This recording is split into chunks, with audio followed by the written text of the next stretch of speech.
Oh, it's so fucking spot on.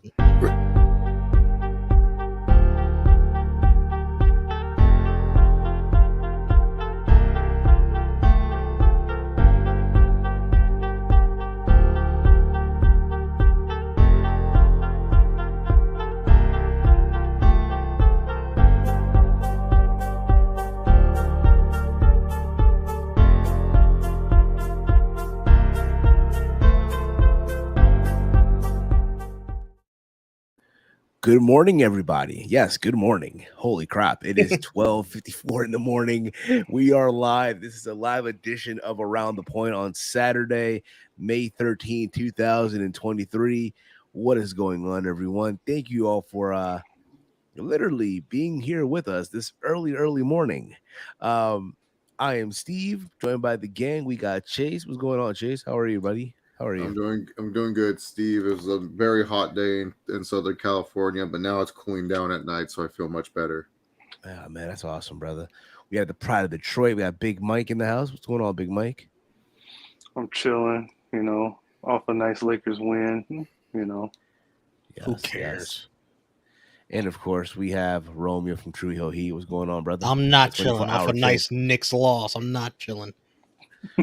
By the way, is this the latest start to an Around the Point ever? Yeah. Didn't Steve start Around the Point gaming like 2 weeks ago at like 10? No, not gaming. Oh. Around the Point. Oh no, Yeah. we used to did like 11 o'clock show once. My time. back then it used to be like an 11 p.m. show. See, the show has gone through every single time possible. And days of it had been shifted around days. It was a Friday show, then a Sunday show. Let's go, Romeo. Let's go. Oh, let's go. scored again. Let's go. 7-5. Let's go. Yeah, 7-5. Let's go. Let's Need go. more. 7-5. Need more. 7-5. 7-5. Let's go. 7-5. I'm kidding. Steve is angry. You cut him off, Big Mike. You already pissed him off.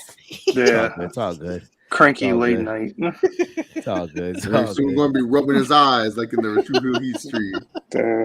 It was my allergies, guys. Come on. That was a funny, Steve. That's the Steve didn't funniest get his milk and cookies. That was the funniest picture of yours, Steve. You just rubbing your eyes, like you're so dead. Yeah, bro. It was my fucking allergies. Like, yo, Wait, I'd never rub my eyes with my allergies, bro. I just do. Yeah, Steve explained his allergies to me. I get it. Here's the thing, and I'll explain it here as well. I normally don't get allergies. Like in my early to my 20s, I never got them. Now, bro, but normally what I do is near the end. Now I get the itchy eyes, the fucking sniffles and shit. Bro, it's fucking bullshit, yo. For real, it's fucking bullshit. But what's going on, everybody in the chat? We got WCA. What's up, y'all? What's up, y'all? How's everybody doing? We're doing great. Up and early here, man. Early in the crack of dawn. I'm already here. That's awesome that you're already here, man. That's awesome. What's going on, Dolores? What's going on, Daryl? CPZ. 5 minutes into the stream. Let's put a bow on this thing. Let's put a bow on this thing. Yeah, let's put a bow on this. I know. So, I decided to let's do this show now. Late night. I'm not going to work tomorrow.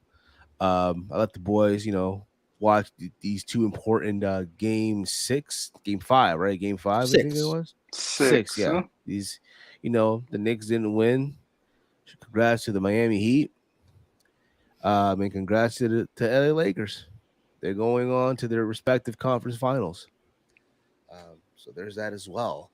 So we're doing the show now, and I'm not gonna have the boys, do a show on Mother's Day. I mean, that'd be cruel. Y'all think I'm an asshole? The fuck? This guy making us do a show on Mother's Day? What's wrong with him? I know, dude. What's wrong? You do it by yourself. Yeah, I'll pull. Yeah, well, possibly. But SmackDown was off the air a couple hours ago. We now know what's gonna be the finale, the finals of the WWE World Heavyweight Championship tournament. Is going to be Seth Rollins representing Monday Night Raw and AJ Styles representing SmackDown. this is basically, the IWC's wet dream here. The work rate's going to be through the fucking roof. What did y'all think of SmackDown tonight? What did y'all think of SmackDown tonight overall? Romeo? Good show. Really good show with the triple threat matches and then the main event and then the whole Roman Reigns storyline with the bloodline. But touching on just AJ Styles going to the finals, I should have never listened to Chase. Chase sold me on this whole Edge might challenge Seth Rollins, and I started to believe that. I was like, yeah, it makes sense. Saudi would love Edge. Edge can lose to Seth. I didn't go as far to believe that Edge would beat Seth. That was insane. But I thought he could face Seth. But I should have stuck with my original thought, which was Edge is not going to wrestle 2 matches in one night. You kidding me? He's not going to wrestle 2? You kidding me? AJ Styles is. He's a grit guy. AJ Styles. Yeah, the grit stuff wasn't gritty enough. It wasn't gritty. I'll say this, Edge wrestled at a very elite level tonight. Let me tell you, man, very elite level. Okay, you guys can have your just Edge. Just go to fucking AEW. I won't watch. It's okay. I won't watch. Just go to AEW. I don't care. Go wrestle your dream match with the Revival, dude. I don't care. Just do it. Just wait till Tony Khan tells you to be in a main eventer and you tell him no. Then you'll end up like Big Show commentating Ring of Honor or some shit. I don't care. Go ahead. Imagine, bro. Imagine they put him in Ring of Honor against Claudio at a fucking that before dishonor and shit. Oh my god, yo. It's Adam Copeland. It's Adam Copeland. They can't even call him Edge. They can't even use the song You Think You Know Me. Oh no, he owns it. He owns that. He owns it? He owns the Alter Bridge part, yeah. Okay. But not the Edge name. Not the Edge name. Yeah. I should have known. I should have known Triple H. This doofus, bro. He's such a doofus, bro. Like I knew it. Edge has been on this hot streak, been booked so strongly.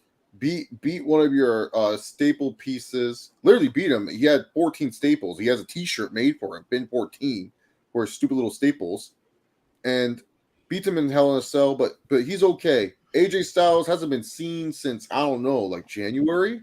Comes back from an injury, and even before then, like August or like July, something like that. Yeah, you wouldn't even know they forced him to be with the OC bums. But anyways, like, yeah, all of a sudden this guy can win 2 matches, become the number 1 contender. I should have known. Triple H is such a work rate mark. Like, I believe Paul was tapping into his inner Vince.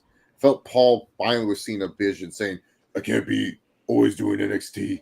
I got to do what my father-in-law would do, even though I don't like it. I got to do it." I thought he was tapping into that, but nope. Decided to go into the work rate route. Hey, look, it's going to be a great match. Seth Rollins, it is. Styles. Look. At this point, if you're going to go all the way with AJ, just go all the way. Just give AJ Styles the belt. Seth Rollins, every time he touches the belt, ratings go down. Just how it is. Let that young lion AJ Styles run wild. Let AJ Styles run wild. Hasn't held the world title in a minute, so. Word. It kind of look a little bad having a SmackDown guy win this Raw title, but whatever. It does. Because then what you do with the OC? Are you gonna tell me, a deal was made and all of it can go back to Monday Night Raw? Yeah, I would assume that they're a package deal. They were drafted as a package. They go as a package, like the LWO, they were drafted as a package, right? Yeah, they were. You're not going to leave Luke Gallows and Carl Anderson. Like, it doesn't matter anyways because they're going to be tag team contenders, so they'll go back and forth between the brands. So yeah. Also on the show tonight, again we talked about this whole Roman Reigns segment. That was amazing, just fucking amazing. He went off on the Usos, especially Jimmy Uso, got in his face, wanted him to apologize because I guys remember. The Usos dedicated that tag team title match a couple of weeks ago to Roman Reigns, and they lost. And Roman's like, "You got to dedicate a match to me. I'm not even a tag team wrestler. You dedicated a match to me, and you lost, right?" Praise Solo, Solo, rose to the occasion back at Backlash, right? Someone had to. Exactly. And now Roman Reigns going to teach them all a lesson. Watch how it's done type of thing, right? And this is what shocked everyone. So at night of champions, almost a crown jewel chase, like used there a couple weeks. It's same pay per view. I don't give a shit. Crown jewel, Super Showdown, Night of Champions, same shit. Yeah. Sweet Saudi money. 7-0 baby, we're in heaven. I don't fucking know.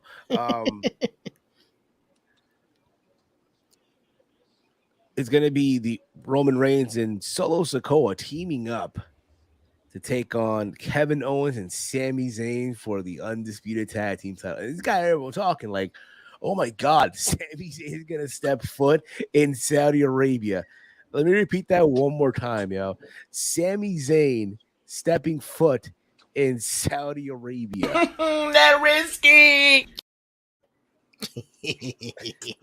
Man, Steve, you and your stupid clips, bro. We gotta ban you from these clips. Saying though, think about it, think about it. And you guys remember, throughout these since the beginning of WWE doing these shows in Saudi Arabia, Sami Zayn has never gone because he's from Syria. Yeah. And you guys know in Saudi Arabia, they don't get down like that. They don't get down with the Syrians.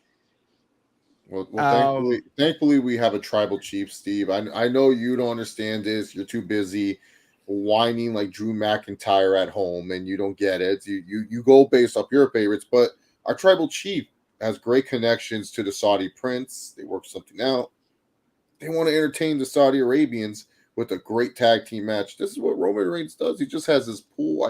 I get it. A lot of you guys don't understand, but he does do that. He does have this power, and I was not surprised. I don't know why you're surprised.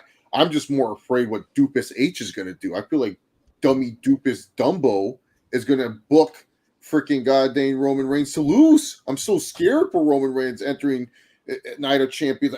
I feel like Triple H can't help himself. He's going to be like, man, I want a twist. I want something that they'll make people talk about the weekend, because I know that one guy, he has a show that weekend. It's not selling well. Did you guys see the numbers? Tickets not moving at all. He's going to do something. I will say this though, right? On day 1,000, Steve. No, hear me out, Chase. Hear me out. On day 1,000. It's safe. At least we know confidently that Roman Reigns, after day 1,000, will still be the WWE undisputed champion. Yeah, he will still be the undisputed WWE World Heavyweight Champion. Yes. And continue on and join with the legends of Pedro Morales, Bruno Sammartino, Hulk Hogan. I think also Bob Backlund is also in that list of legends, right? That he's chilling with, right? Reigns and all that stuff.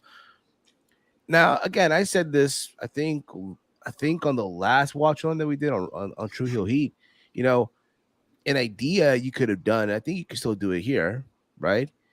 You could do this match, but not have Sammy step foot in Saudi Arabia, right? You could do a cinematic match, Yeah, I guess.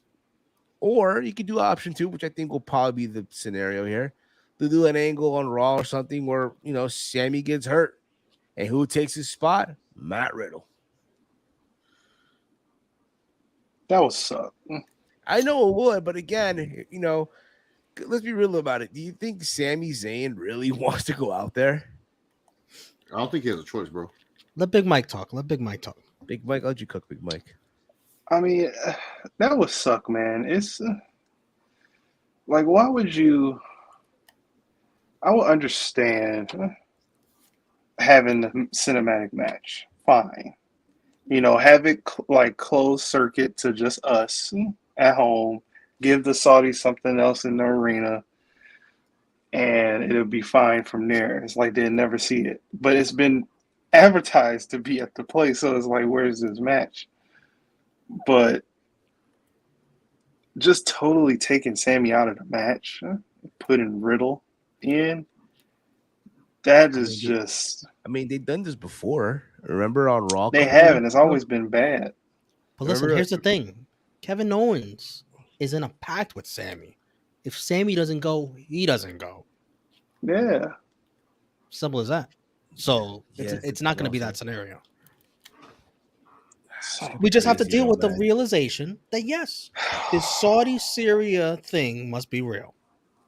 Where they're cool with each other. And Sami Zayn is going to be the example of that. See?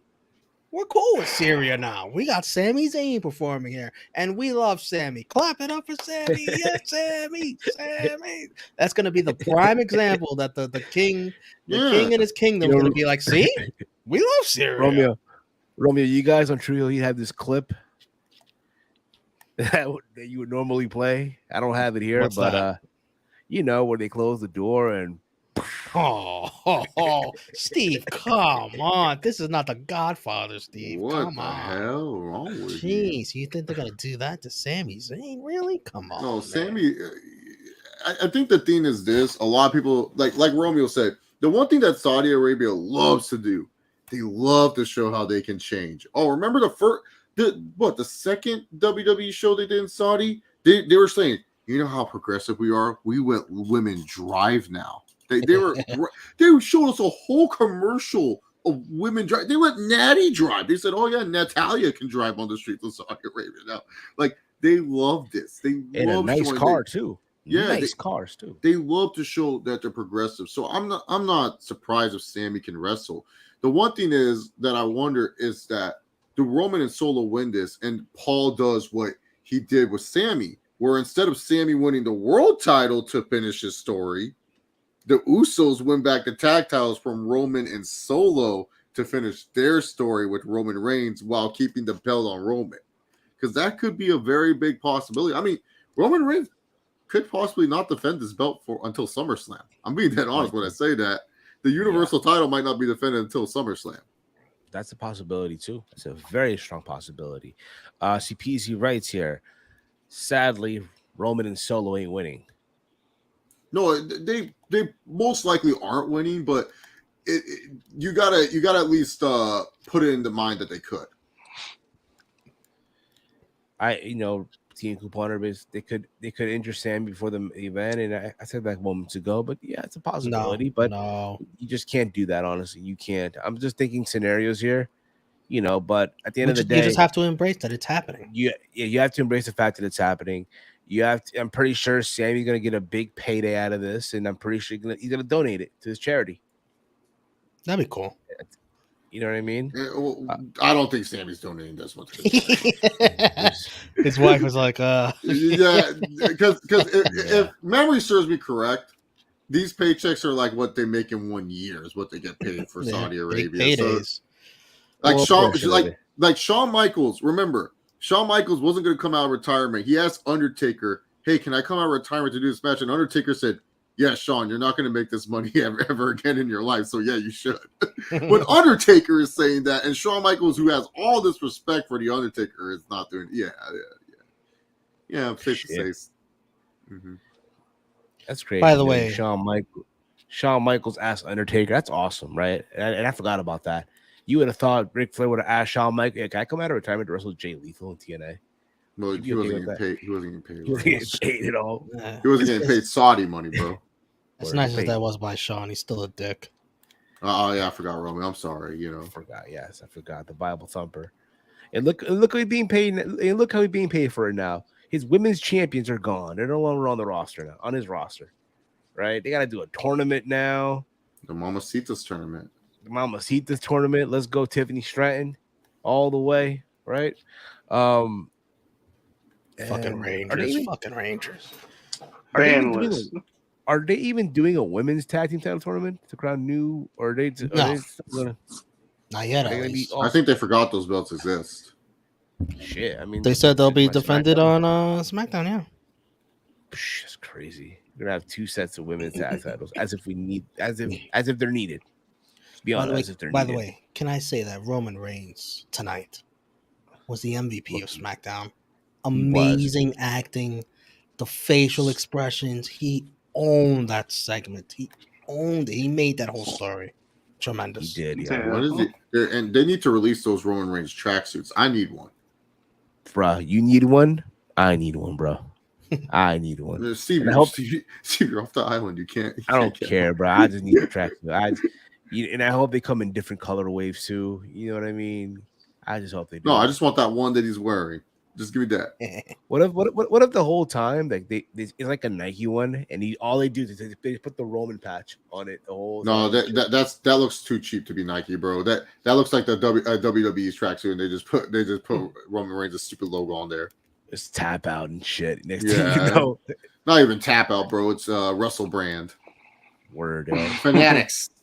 Yes, Fanatics. Yeah, Fanatics brand. Fanatics. Yes, you know what's crazy, bro? I went to Hot Topic today. I went to the mall, right? Because my cousin's graduating college tomorrow. Wait, why'd you go to Hot Topic for graduation? No. Because I went to the mall, and normally before I walk around the stores and shit, right? And I remember at one point, Hot Topic would sell the wrestling shirts. The wrestling shirts. There was not a wrestling shirt at Hot Topic. Like, what the fuck, yo? Yeah, they ended that deal. Where are the AEW shirts? Where's the WWE shirt? Oh, we don't have them no more. I'm like, fuck. Oh well. Well, because WWE they signed exclusively to Fanatics, so you won't see any WWE shirts anywhere but Fanatics stores. And then AEW, yeah, they lost out on that deal. I don't know what happened. I think. Yeah. Where's Caden to explain this? Why does AEW not sell the shirts anymore, Caden? Well, Chase, actually, he's here. I'm kidding. No, he's not. He's probably celebrating that his hockey team won. I don't know. Wait, who's his team? We have many teams, it's like the Panthers, it's the Heat, it's everybody. Wait, he likes the Heat now? Loyal Miami Heat fan? Well, they're from Florida, Chase. He likes the Magics. He likes a million teams. Yeah, he likes the Jags. He likes the Buccaneers. He likes the Patriots. He likes, I guess, the Cowboys, Houston. I don't know, dude. I don't fucking know. Steve went to the Darby Allin store. Yeah, I did. And not for nothing too, but not for nothing too. Hot Topic also sells a lot of good Dragon Ball Z shirts too. Did you buy one? Oh my god! No, not buy one. Not yet. For Vegas, I will. For Vegas. Wait, Vegas, you're gonna wear a DBZ shirt? For the daytime. For the daytime. I'm kidding. No, I'm not. Come on now. I'm kidding. Steve, you don't have that. You don't have the same swagger I do that. I'm not doing that. Hell no. There'll be more for gym shirts. Did you buy your Weeda One shirt, Steve? I'm buying it this week. What's the coming time? Don't worry. Get that 2-day shipping. Yeah, 2-day shipping. Wait, you're gonna okay. It'll get done. It'll get done. You're so fucking frustrating, bro. I'm sorry. That's what you're gonna wear. That's what you're gonna wear for Double or Nothing. That's your shirt. That's okay. Word. And when I'm wearing them with the zebras, and we'll be all right. It's not like anybody's gonna say anything to you. When I was at Dynamite, it was a bunch of Fed shirts in there. Oh, dude, they love the AEW love the Fed, dude. They just don't want to admit it. If Roman wins the Unified Tag Title, would that make Roman 4 belts? Yeah, just like Samoa Joe and Kurt Angle back in TNA. Remember when Kurt Angle had the IWGP, TNA tag titles, X Division title? He had them all. Can I ask you guys a question on that note? All bias taken out. What is the better storyline? If Roman and Solo succeed or if they fail? All bias out. Because I could see somebody making a case that if they win, it also makes it interesting. If they win, it makes it interesting just for them versus the Usos. But then then you're taking away the tag titles on Raw for like months on end, because we all know it's going to take a while for that storyline to finish. So, like my tribal chief bias aside, like I would love Roman to win just because like I find what he does the most interesting, and I find when WWE does put time and effort into something with him, it's actually good. But my concern is that if they do give him the belts and Solo the belts, I feel it puts a pause on Solo's momentum as a singles guy that they really want to push. I feel it's just kind of doing the same thing you did with Sammy, but this time you do it with the Usos. And I really do feel like Jey Uso should be a guy that gets a big one-on-one match with Roman Reigns, not a tag team match. I would personally like if the Usos cost Roman Reigns and Solo the tag titles. God, that is a violent direction I did not see coming. Oh. Yeah, I would love that. Like, just like the Usos are being like, man, why should we listen to these guys and stuff? But also too, you would want the Usos to prove they're a better tag team than Roman Reigns and Solo. So beating them for the tag titles is just as good. But then it's just a circle where the Usos like, okay, cool, they just had this long ass title reign. Do they really need to beat them? Like, I really do feel like though you need it where Roman Reigns but the problem is, are you going to plan Sami Zayn and Kevin Owens to be challengers for Roman Reigns, especially because they're not on the same brand as Roman Reigns that he's drafted to? So, but Chase, I feel like all the storylines you said involving the bloodline, I still feel like there's still time to do all those. Like, it's a long road to WrestleMania. Yeah, I just don't think he needs the tag titles to do it. I feel like it's just like, you can have Roman Reigns win the tag title. I mean, they most likely will have him win the tag titles just because it's Roman Reigns and stuff. But knowing Paul, Dupis Dummy Dumbo, I feel like Triple D. We have Triple B. We have Triple D. I feel like he's gonna do something dummy-ish. I feel like he's gonna have it where Roman Reigns gets pinned at this show. What do you think, Mike? Honestly, like both like what Chase said, both is interesting. If you have them lose, the Usos can make that argument. It was like, hey, you failed too. Now we don't have to apologize. You need to apologize to us. For making, like, you need to apologize to us. Oh, you feeling spicy, huh, Jay? Huh, Jimmy? You feeling spicy? Yeah. So, and if they win, then it's like, all right, then them four got to go up against each other, and that's going to be even more wild.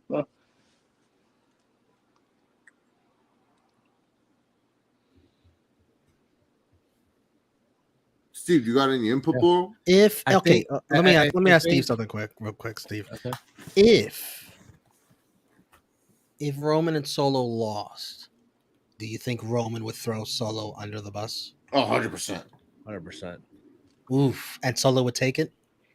Yeah, because he's the young, and that leads to Solo. Because here's the thing, they have in reality they have three directions they can go with this. And most likely they're going to go with direction number one, which is Cody versus Roman again. But this time, Roman's not going to have the Empire behind him. He's not going to have the bloodline behind him. This is where it's going to be Roman Reigns all by himself. But honestly, they should probably go with Roman versus Solo being the main event of next year's WrestleMania. That should be the next. Okay, all right. Kick Chase off. What are you talking about? Chase is off his meds. He's off. What's going? What? I see what he's saying with that. No. Let me explain. So if you take it all the way back to when Solo even joined, Roman didn't even know he was coming. Yeah. So why would he even have to abide? Yeah, the elders sent him without Roman even knowing. And Solo's whole gimmick, his name is Solo. He called himself Solo because he's the solo child of his family. His family doesn't really claim him like that. Listen, I understand your story, and I love the story, but not WrestleMania. Not. Who would have thought Roman Reigns and Cody Rhodes could have main evented a Mania?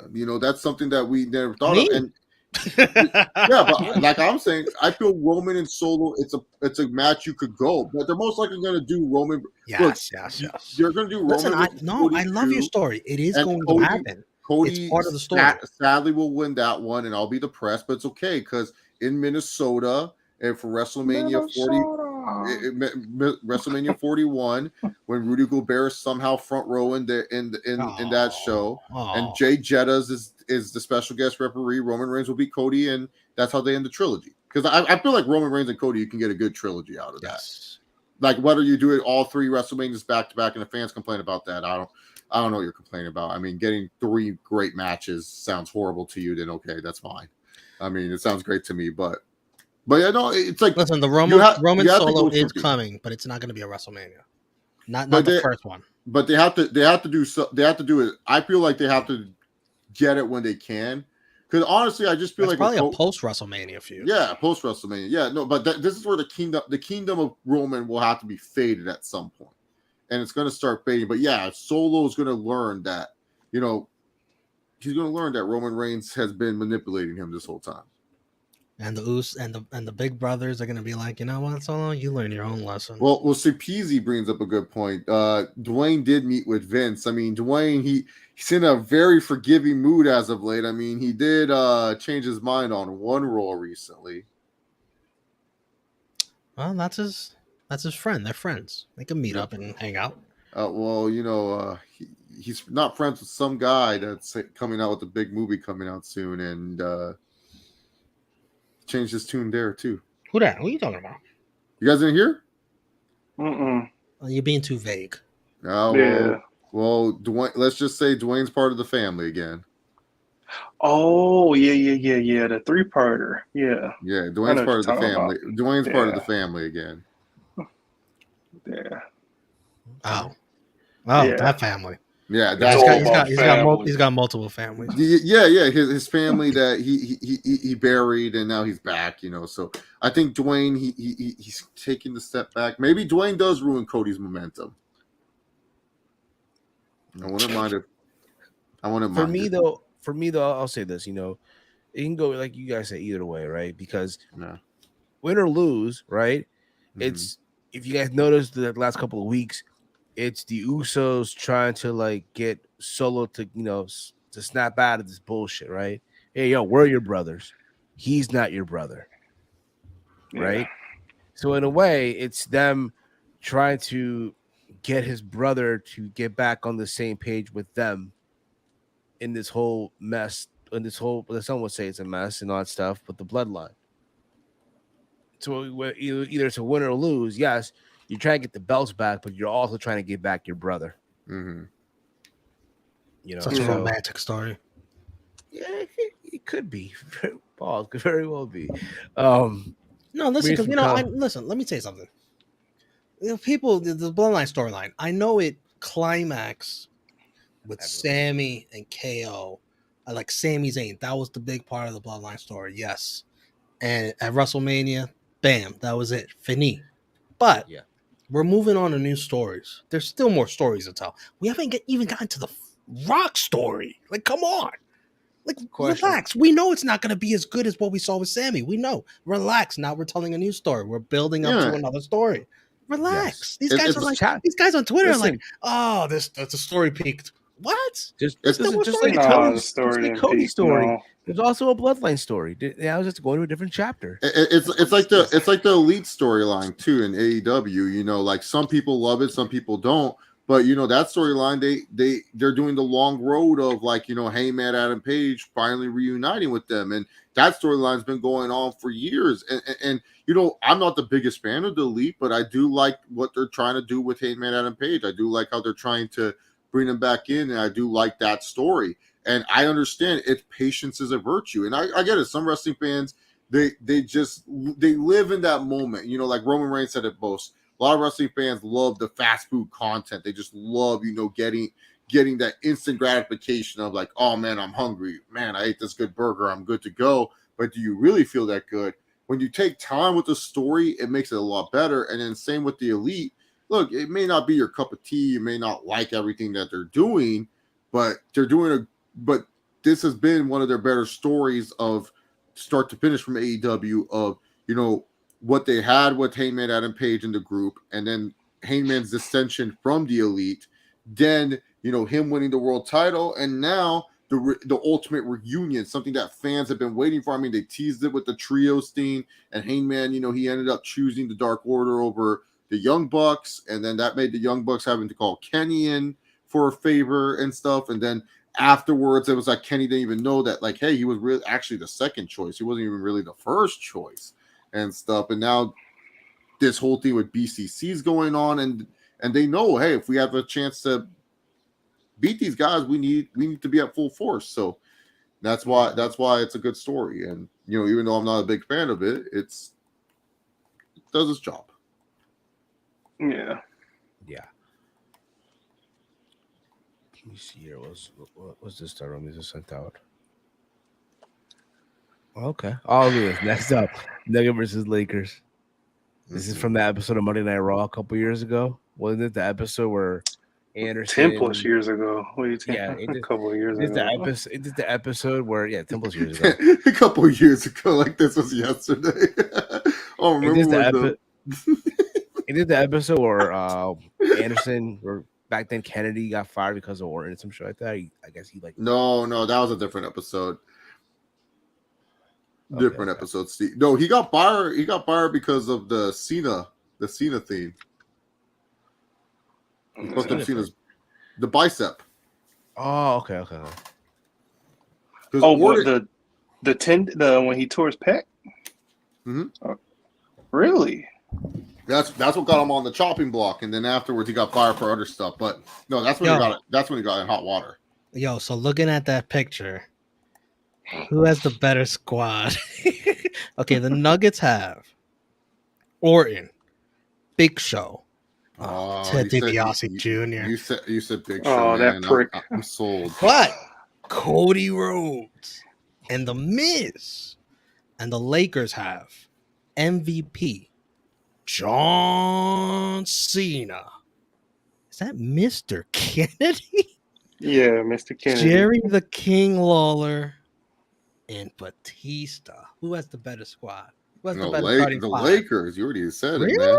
Yeah. No. I mean, they got Cena. The Nuggets got Orton and Cody. And but this Cody wasn't nothing. 4 Hall of Famers. 4. Count them. 4. Do the Lakers have 4? Nope. The Lakers got 3. 3. Yeah. 4 versus 3. 4 is bigger than 3 last time I checked. Yeah, but it's about the impact of that 3. You got the greatest of all time. You got one of the greatest Memphis wrestlers of all time. Orton can cancel out Cena. He can. He's just as good. He's just as good. He's his rival. He's just as good. Question, Chase, you bought shirts from WWE Shop in the past recently, right?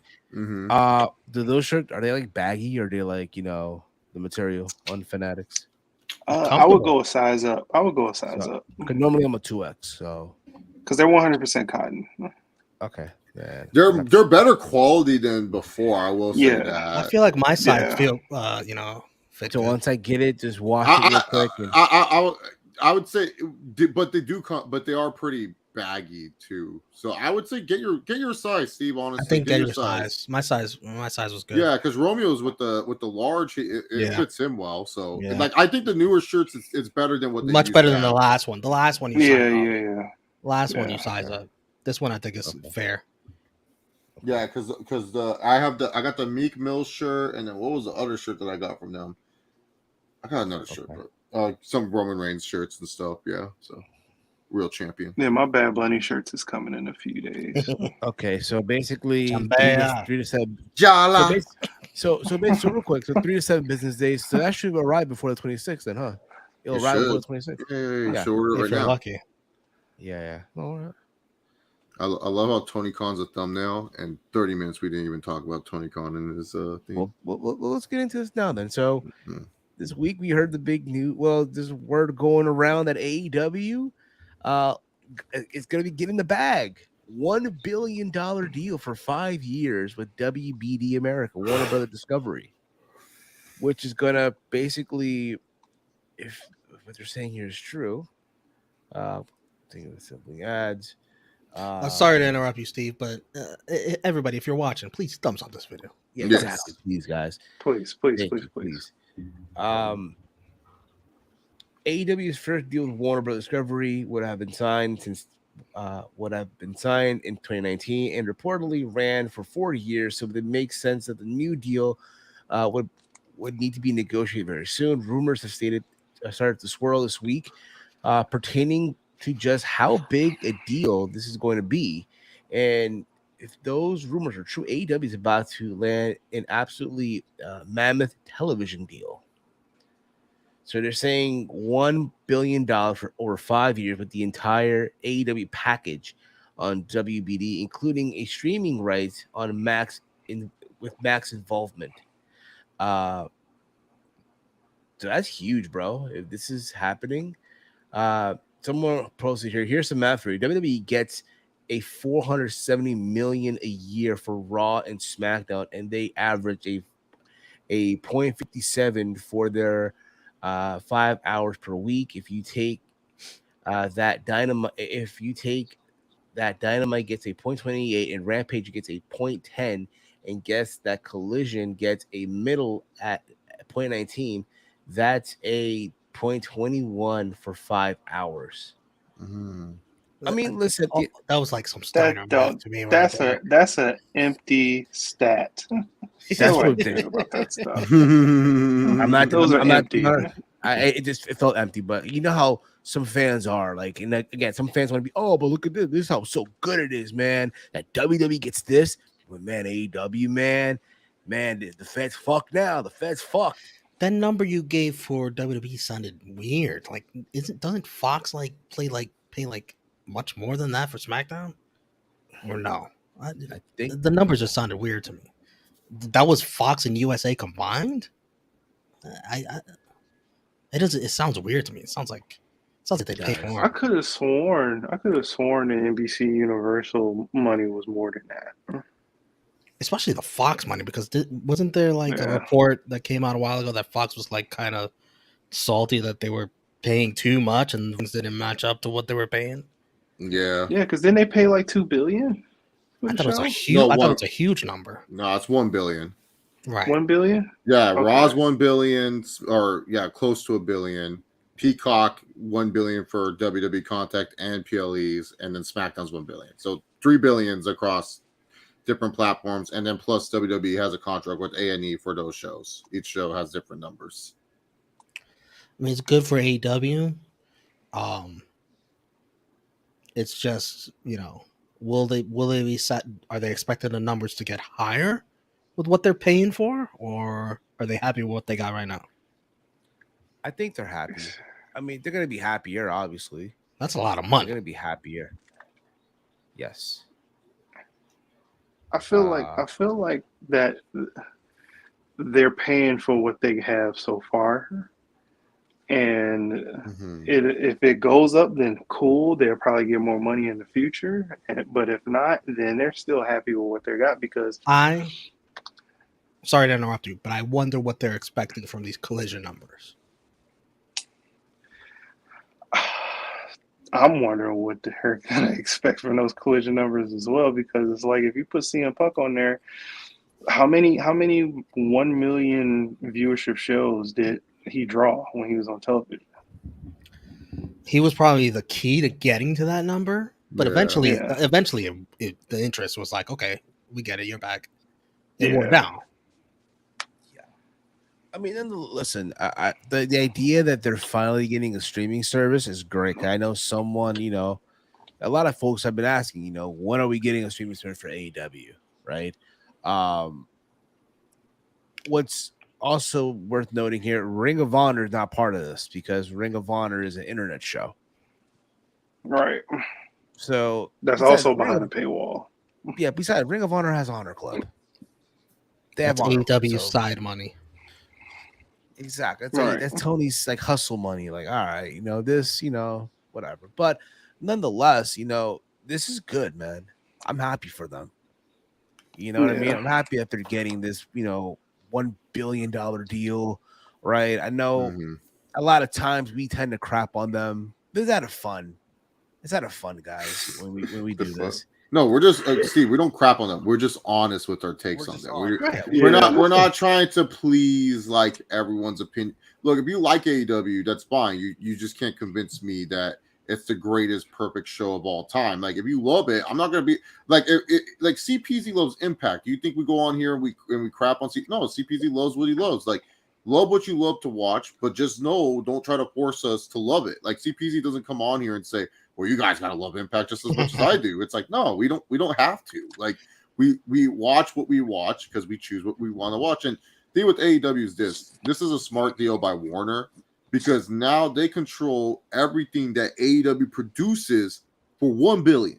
Yeah. So that's Dynamite, that's Collision, that's Rampage, All Access. Maybe Swerve Strickland gets a show, Darby Allin gets a show, so on and so forth. You get all this for $1 billion. And it was showing me is this, because keep in mind too, a lot of people will be like, well, Chase, doesn't Warner don't have money? They have money for cheap content. AEW is cheap content for them.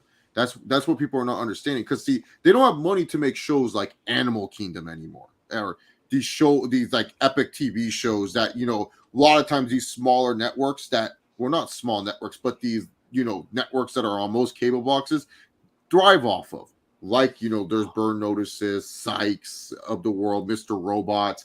Those shows do good numbers for those type of channels, like USA Network. Same with TNT. Animal Kingdom was one of their most successful shows on that Warner brand, but they don't have the money for it. It costs money. You got to get a good actor to, you know, be the main face of that show. That's not cheap, and especially when these streaming services are able to throw bags at big actors and say, hey, we can give you this much money for a TV show. Like nowadays, a lot of actors make movie money for these TV shows. Like Jason Bateman made a lot of money for Ozark, and that's not a movie, that's a TV show. But he was getting paid like it was a movie, and most of those pays was like per episode. So that's the thing a lot of people need to understand. It's now more expensive to film those type of TV shows. They don't have a lot of backlog category to keep doing reruns on the channel, and reruns don't do anything to help with advertising. So you need that fresh live content. They bought NHL. They already know the NBA is probably out of their reach. They probably, like, NBA is asking for a ridiculous amount just for them to air it. It's probably going to be around $2.5 billion. And then they also scrapped a Scooby-Doo movie and a couple other superhero movies that they were supposed to come out in theaters. They're losing money on that. They're banking that Flash, you know, helps recoup some of the funds that they lost. I don't know about that, Chief. From what I've heard, the Flash is absolutely incredible. So maybe. So that's the thing. I don't think people want to support that actor. I don't think they will, but I think I'm not supporting the actor. I'm going for Michael Keaton. No, people might wait. People might wait for the stream instead of going to watch it at the movies. Yeah, and you know the thing is, that's why they're doing it with the Max now. They might do the $20, and I'm just saying, if you're an AEW fan, you might want to get that $20 subscription. Just throwing it out there. You might want to get that $20 subscription for Max, because that will come in handy. And then also too, what I will point out is this. I'm curious to see what AEW does for the pay-per-views now, because that's the main thing I'm wondering. Will they go down the WWE route with the PLEs, where it's like, hey, you know, we want at least one big show every month, or will they go the UFC route, and will HBO Max say, all right, you got to pay this much for HBO Max, but you got to also pay this for the pay-per-view? Because they could also go down, because keep in mind, that's some revenue that's getting cut out of Tony Khan's pocket. Because even though a lot of people will say, well, they don't get that much pay-per-view buys, you got to look at it this way. Pay-per-view is $50. They average like 80K to 100K buys. That's a lot of extra revenue that Tony Khan doesn't really have to share. I mean, you'd make so much more money with the WWE model, I feel like. More people are open to paying the shorter fee more often than one large ass fucking fee every couple of months. I feel like you'd have that in the bag, because you're paying for the pay-per-view and you're also paying for everything else. You got to think of how Max will look at it. They'll say, oh, okay, yeah, not only are the fans paying $20 a month, but we get an additional $40 every other 4 months. That's something that's like a business move. What do you think? I just want to say this. And then keep in mind, I just want to say this real quick. No, Steve, give me 1 second. Okay. And keep in mind, Max, they probably want to try to test other things too with this model, with pay-per-views and stuff. So who knows? All right, go, Steve. What do you want to say? We got like 14 you guys here. Can we get those legs up? We got 9 legs right now. You guys just ignored me? Is what you did? You just ignored what Romeo said? Fuck him. Not thumbsing this up. Can I just say that? And I love the deal for AEW, but I still also think the Saturday show is just such a bad idea. Oh, yeah, an absolute failure. Now, listen, if you're one of these folks that stay home on Saturday nights and don't go out to the parties, what have you, fine, cool for you. But don't expect people or folks, whatever it is, to literally sacrifice Saturday, especially when there's UFC fights happening or a major boxing event. That's the thing. Every Saturday, more often than not, it's going to be something important going on. So Tony is no longer afraid to compete with Dana White, who's his good friend, right? Well, that's the thing about that's why when people try to argue with me with the Saturday show, they go, "Well, if you make time, okay, here's the difference. A UFC pay-per-view is one Saturday out of the 4 weeks of a month. You can try your best to find that one Saturday to say, I'm not available for that Saturday to watch. College football is the same thing. It's 8 to 10 weeks of you watching. Not every game. I'm not sitting there watching Alabama beat up Troy. Like, I know Alabama's going to kill them and stuff like that. But Alabama, LSU, Alabama, Tennessee, yeah, I got to watch those games. I ain't messing around watching those games. I gotta be there to watch the games. But that's my point. Is this? My point is this. WWE is also gonna have a pay-per-view. Yeah. So the thing is, weekly Saturday TV, especially live, unless it's like an important game or something, that's a hard sell, and especially the time frame that AEW is probably looking to air that thing. Good luck. Yeah. Good luck to them. Good luck. And especially if that's mostly taped. Oh man, why would I watch it when I can just easily get the spoilers? Absolutely. Also, at the same time, like we said, there's so much to unravel about this. Again, I'm happy for them. They're getting this $1 billion deal, the TV rights and all that stuff. Pretty sure also with this money, you can probably secure better deals for your talent as well. Right? MJF is watching. MJF is what. Think about this, right? I said this, on Twitter, Miro came back to work. Oh shit, heard about this $1 billion deal. I'm coming to work. Fuck this shit. You know what I mean? We saw Thunder Rosa, right? Miro. I think it was SP3 on Ramble who said problematic child, right? No, Andrade is my favorite. I can't wait till he's back. My favorite is Britt Baker on All Access, y'all. Britt Baker on All Access is my favorite problematic child for AEW. So there's that as well. But also, guys, in case you guys missed this, earlier today on our audio feed on Spotify and Apple Podcasts, the first episode of All Honor dropped. It was Caden interviewing Raj Giri from Wrestling Inc. It's a very good episode, guys. Go give that a listen while you're there. Links in the description box below to our to our Spotify and Apple Podcast links. Click on them, give it a listen, give us the 5-star rating. It does help out the audio feeds in the process as well. I'm glad we talked about Impact moments ago because Impact Wrestling's also been in the news this week. So they're coming out with NFTs. They're launching NFTs. Yes. Man, why is Impact like 3 years behind everything, bro? So this is their press release. Okay, this was from literally 2 days ago. Oh, I want a Deonna Purrazzo NFT. I need our theme song. Do. I just need that OnlyFans if I'm signing up for anything. So here's the thing, right? But she posts yeah, she's had it. Does. But does she post good stuff or no? I don't know. You tell me. Sign up. If you're expecting, how much is it? If you're expecting that, it ain't happen. You know what I mean? No, I'm going to Reddit. $13. So, yeah, Mike, let me know. Let me see if Wrestling Reddit what they rate Deonna Purrazzo's OnlyFans. So so this is the press release. This is what they wrote here. Impact Wrestling about NFTs. We over here. I'm trying to with Deonna Purrazzo. I don't blame you guys. She's a very beautiful looking woman. She's very attractive. Damn right she is. Good God Almighty, beautiful woman. Jesus. Impact Wrestling. Hold, Steve. I know you want to talk about NFTs, but why is it that fans randomly, like once a month, I see on Twitter they body shame her? What's wrong with her body? I think her body's nice. It's fucking nice. Fantastic. I guess what it is, they probably would want her to be like a Barbie doll, and reality is that you can't always have it your way. Yeah, there's a lot of NMVs. I just see a random like post every month. Like I'll just see Deonna like quote tweet some loser that says that she looks fat, and I'm like, what the hell? It ain't even on Reddit, so it doesn't seem like to be bothered. Oh, yeah, man. It's not even any searches, no posts.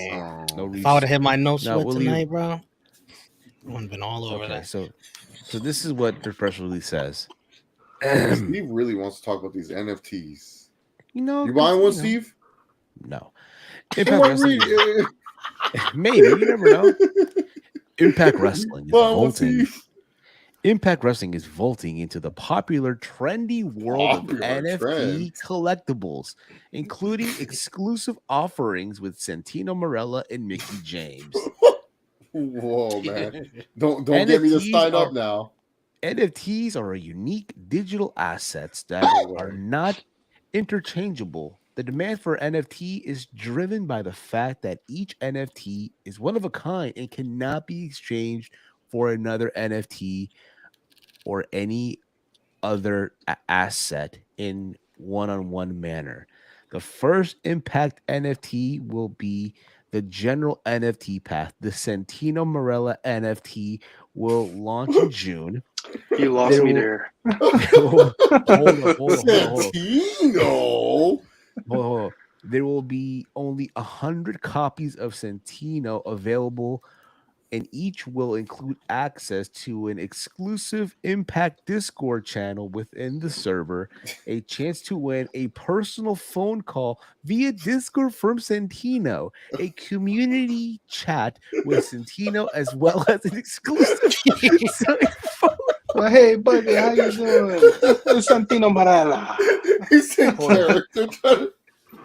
Hold on. Thank you for buying my NFT. No clip. No clip. I'm still, bro. There's more. There's more to this. A Mickey James NFT will launch this summer with the same utility as Santino's NFT. That sounds more worth it. At least I could talk. They should have started with Mickey instead of Santino. This is from Scott D'Amore. We are very excited to move into the NFT industry, something we have been studying for quite some time, said Impact Wrestling President Scott D'Amore. The NFT opportunities are endless, and we are certain that our loyal fans will be thrilled with the NFTs. You getting one? NFTs. Yeah, read CPZ's comments. What do you say? Yo, where's Andre Corbett when we need him? Yo, where's Andre Corbett when we need him for this? He'd be like, Steve. He's saying, Steve, we at Impact, man. Trust me, we don't care. He says we don't care. Either the Stephen A. Smith. I'm here to tell you, we don't care. Like, how much are these gonna be? Like, how much? So I think they're gonna hold up. So, Deanna would be my first choice too, Coupon. Believe that. Yeah, why? Yeah, if you told me there was a Deanna Peraza NFT, I would have bought it just because it's Deanna. And I have to have a theme song too. If there's no I ain't buying it. The Virtuosa. One of the coolest nicknames. They're not telling me the price. They're not telling you prices. Right no, now. It's probably around Big Mike. Most likely $49.99. Yeah, buddy. You guys want those NFTs, yo? You guys want those NFTs? Yeah, mostly $50. I would say because like I get into the Funko NFTs, sadly, but I make my money back. It's okay. Bro, I think that me and Steve did this. I think that Tory Lane's NFT was a scam. The NFT album. No, you guys bought it? I bought like 4 of them because they were $1. But did you make your money back? No. Oh damn! I'm sorry, Mike. Yeah, but we didn't get our money back. I think Steve got banned. Steve got banned. I didn't get banned. No, I thought you did. I didn't get banned. No, okay. I mean, don't I didn't make my money back because people like was set. People, screw the songs, but people were so set. They was like, all right, let's place the cap at 50,000, and everybody was putting it back up for like $5 a piece, $10 a piece, $20 a piece on the marketplace, and people were like, you're ruining the cap, like $50,000. You know what's crazy? I think I saw this like Logan Paul bought an NFT. I forgot for how much money. I want to say it was like 6 digits or something, and now it's worth like only $4. Yeah, man. I don't know. TNA, dude. NFTs are terrible investments to me. Yeah. They are, dude. I mean, listen. You know what's not a terrible? You know what's not a terrible investment? What? Sports cards. Facts. No, they're not. It depends. It depends. Rookie cards, baby. Yeah, rookie cards are good. Shout out to Paulo Banchero, the best investment I ever made. I mean, what's his rookie card now? The ones I got were $500 a pop, and I had 5 of those damn things. Well, listen, boys, Graded. I have to. What? I have to knock out because I wait. You don't have to go to work. I thought. No, but I got to my mom to JFK though. That's the thing. It's like an hour drive. So I'm gonna let you guys close. I'm gonna let you guys close the shop. All right, hold it down. He just wanted to talk about one thing. And now he's leaving. This is the one thing he wanted to stay on for was the NFTs. I mean, we talked about, but still, I gotta. You don't want to talk about anything else, Steve? Nothing else was on your mind? What else? What was there to talk about? What else was there to discuss? We talked about SmackDown briefly. We talked about this Tony thing and NFT. I mean, all right, Steve, go. You just wanted to bury Impact while you could. Yeah, dude, this guy's sadistic. No, what a sick fuck. Well, listen, guys, I'll let you guys close the shop. All right, Steve. Bye. Have a good night. Safe travels with your mom. Happy early Mother's Day. Happy early Mother's Day. Happy Mother's Day to all the moms. Yeah. Later, Steve. This guy literally stayed on to Buried Impact. I love it. One last party blow. Once we were done talking about Impact, he's like, "All right, guys, I gotta leave." Yeah, hey, he did what he did with the gaming stream. He was on for an hour and he left. 1 hour, Steve. You're lucky to get more than that from him. Very interested to see how Steve survives Vegas. What do you want to do? You want to do Q&A with the chat? What do you want to do? Yeah, Q&A. We don't have Walter to fire up the gaming stream, right. So why not do some Q&A? Big Mike, you just got to highlight the questions. Okay. Since we don't have it. But yeah, do a Q&A with the chat real quick. Chase, you lost access? I thought you had access. No, I'm on my account because unlike some people on the Around the Point crew, I don't put my own personal channels. I wish I could play clips right now. You know me, I'm a little instigate. I love instigate. Here's the thing: the one thing about me is like I love instigating, and it's just such a bad habit. And if you guys have the same habit as me, you should probably drop it. But I can't. Like when I know I can get away with something, I'll do it. I do not care. Because I love it. It's so fun.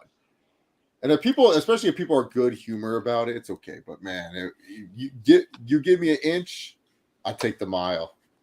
I take the whole fucking mile. Pause. Oh, but, I take the whole mile.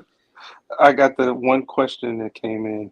I collect mostly NBA. I think NBA is the most profitable when it comes to sports cards and stuff. I think there's a lot more crazier NBA fans. NFL, it's too hard. Like I always tell people, just go for quarterbacks if you want to go there. But Herbert and Burrow, if you want to go NFL route, those are cards to invest in.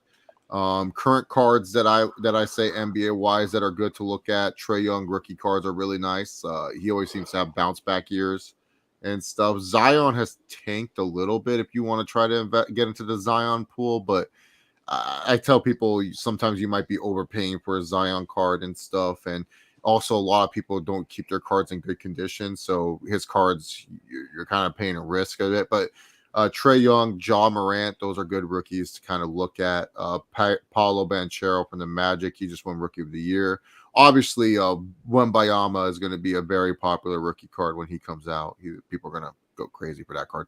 But yeah, he's a good card that I probably will invest heavy into the next NBA rookie set for him, especially. And then also the Thompson twins. I think both those kids are going to be good. Scoot Henderson, I think, is massively overrated in my personal opinion. Oh, and stuff. Yeah, really? Yeah, I don't think he's that great. Damn, I think he's good, but not as great as people are making him out to be. But I will say, Cade Cunningham, his value has been going down in terms of rookies. So I would definitely look at some Cade Cunningham rookie cards, and LaMelo Ball has been trending downward too. So I would go LaMelo and Cade Cunningham if you're looking at some rookie cards that have been tanking, and stay away from Anthony Edwards cards because he's been rising up in the price.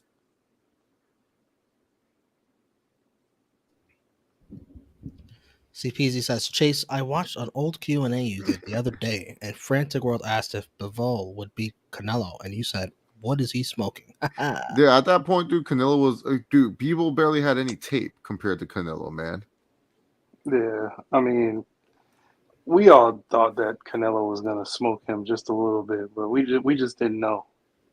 Yeah, I'll admit when I'm wrong. Like I just thought Canelo was gonna go up. He was a more hotter fighter. Dimitri Bivol, like he was not Better Beeb. Better Beeb was like the better fighter in that division, anyways, and stuff.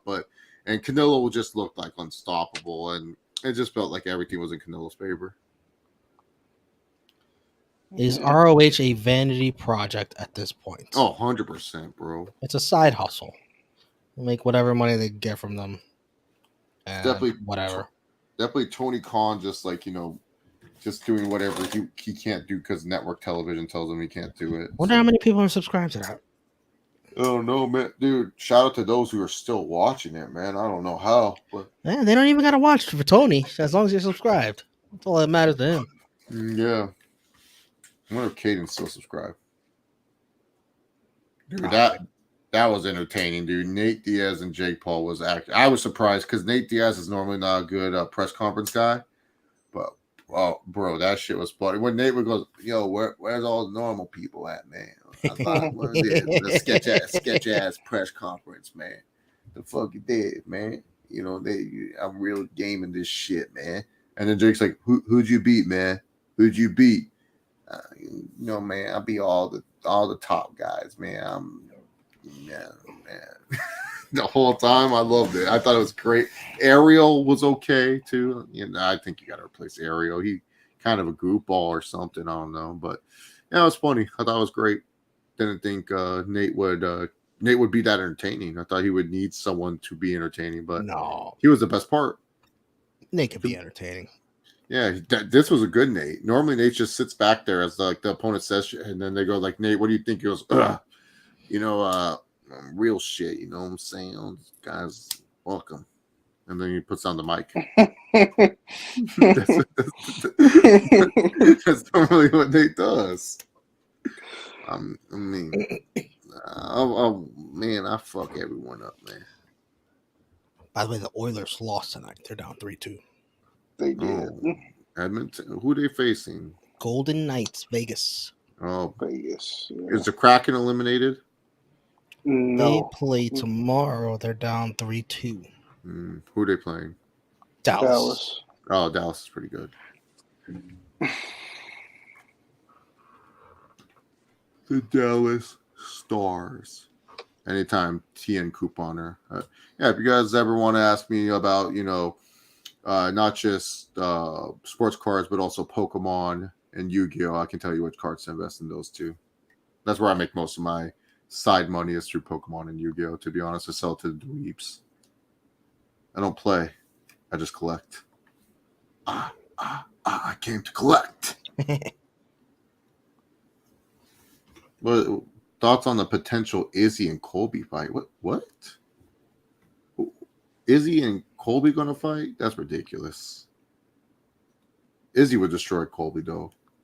Izzy's a big dude. Always shockingly big. Romeo, who do you think wins that fight? Would you watch the press conferences, Romeo? We do live watch. Oh my god. Two of my favorite trash talkers. Are you kidding me? Have you seen Colby's recent press conferences? No. He's on a media tour since what's he called? Bilal Muhammad? He calls him Bin Laden Muhammad or something like that. Man. Hilarious. Colby's so good at those stupid little names, man. He's really good at that. Wouldn't he make a great WWE superstar? Oh, amazing, dude. It's coming. I feel like there's going to be a whole influx of UFC guys when they're done coming in the WWE. Get that paycheck. I think there's going to be a lot of UFC women who are going to benefit from it, to be honest. Oh. Yeah, because the problem is... I see the guys, too. I could see it. Because the problem with a lot of the guys, though, a lot of them are smaller than what you think. No. But what I'm saying is like they look big because of who they're fighting in the division, but then when they get into the WWE ring, they're not gonna like. They don't have to be main eventers. No, I'm just saying aesthetic wise. I'll say this: men succeeding in the UFC have in the WWE wrestling world have a lower chance than women because the women kind of understand how to act and stuff. Men MMA fighters are a little bit too macho. Not every one of them are like Riddle or Tom Lawler or Josh Barnett who know the art. Like that's the thing. I think a lot of the women like, oh come on, like you're gonna say no to Michelle Waterson. Like if Michelle Waterson came out, say no to Karate Hottie. They're gonna say no to like Rose Namajunas. They're gonna say no. Oh, Zhang Wei Li, Yan Shanao. They'll take both of those girls. Easy.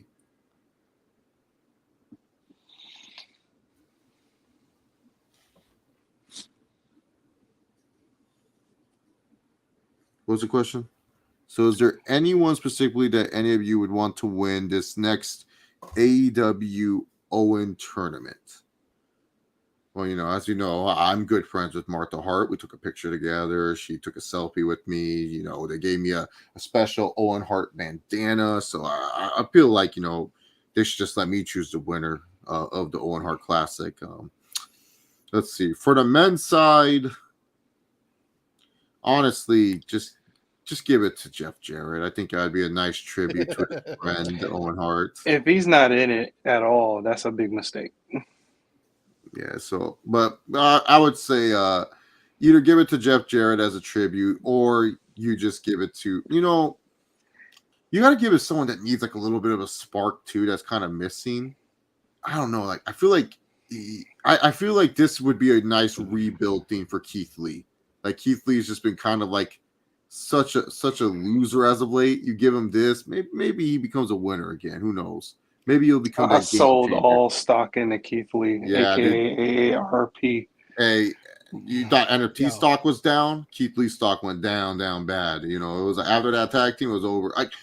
They had to give it to someone worth the darn, to be honest, to keep it up. Heyman Adam Page wouldn't be that bad of a winner either, I think, because he doesn't really have anything going. So put me on full screen for this. Yeah, Mike, put him on full screen. Who the fuck cares? No. Did this do anything for Adam Cole? He was injured. Did this do anything for Britt Baker? She's still on TV. Huh?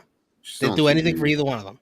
She actually should world champion. I don't even think they mentioned it after they won. This is about as meaningless as what it was for Queen Zelina and Xavier Woods when they won those tournaments. It didn't mean jack shit for them, just like this didn't mean jack shit for them. But we don't keep that same energy, do we? We don't keep that same energy. But me and my good friends. We don't.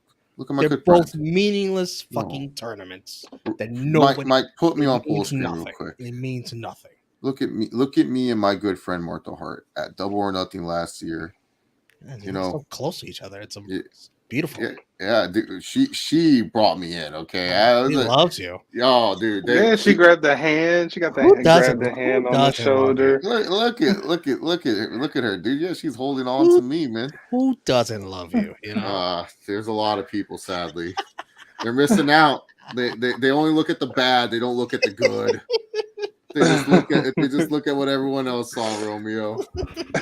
But yeah, Martha, she's such a sweetheart. I love her and stuff. Wait a minute, it was this one first. Huh?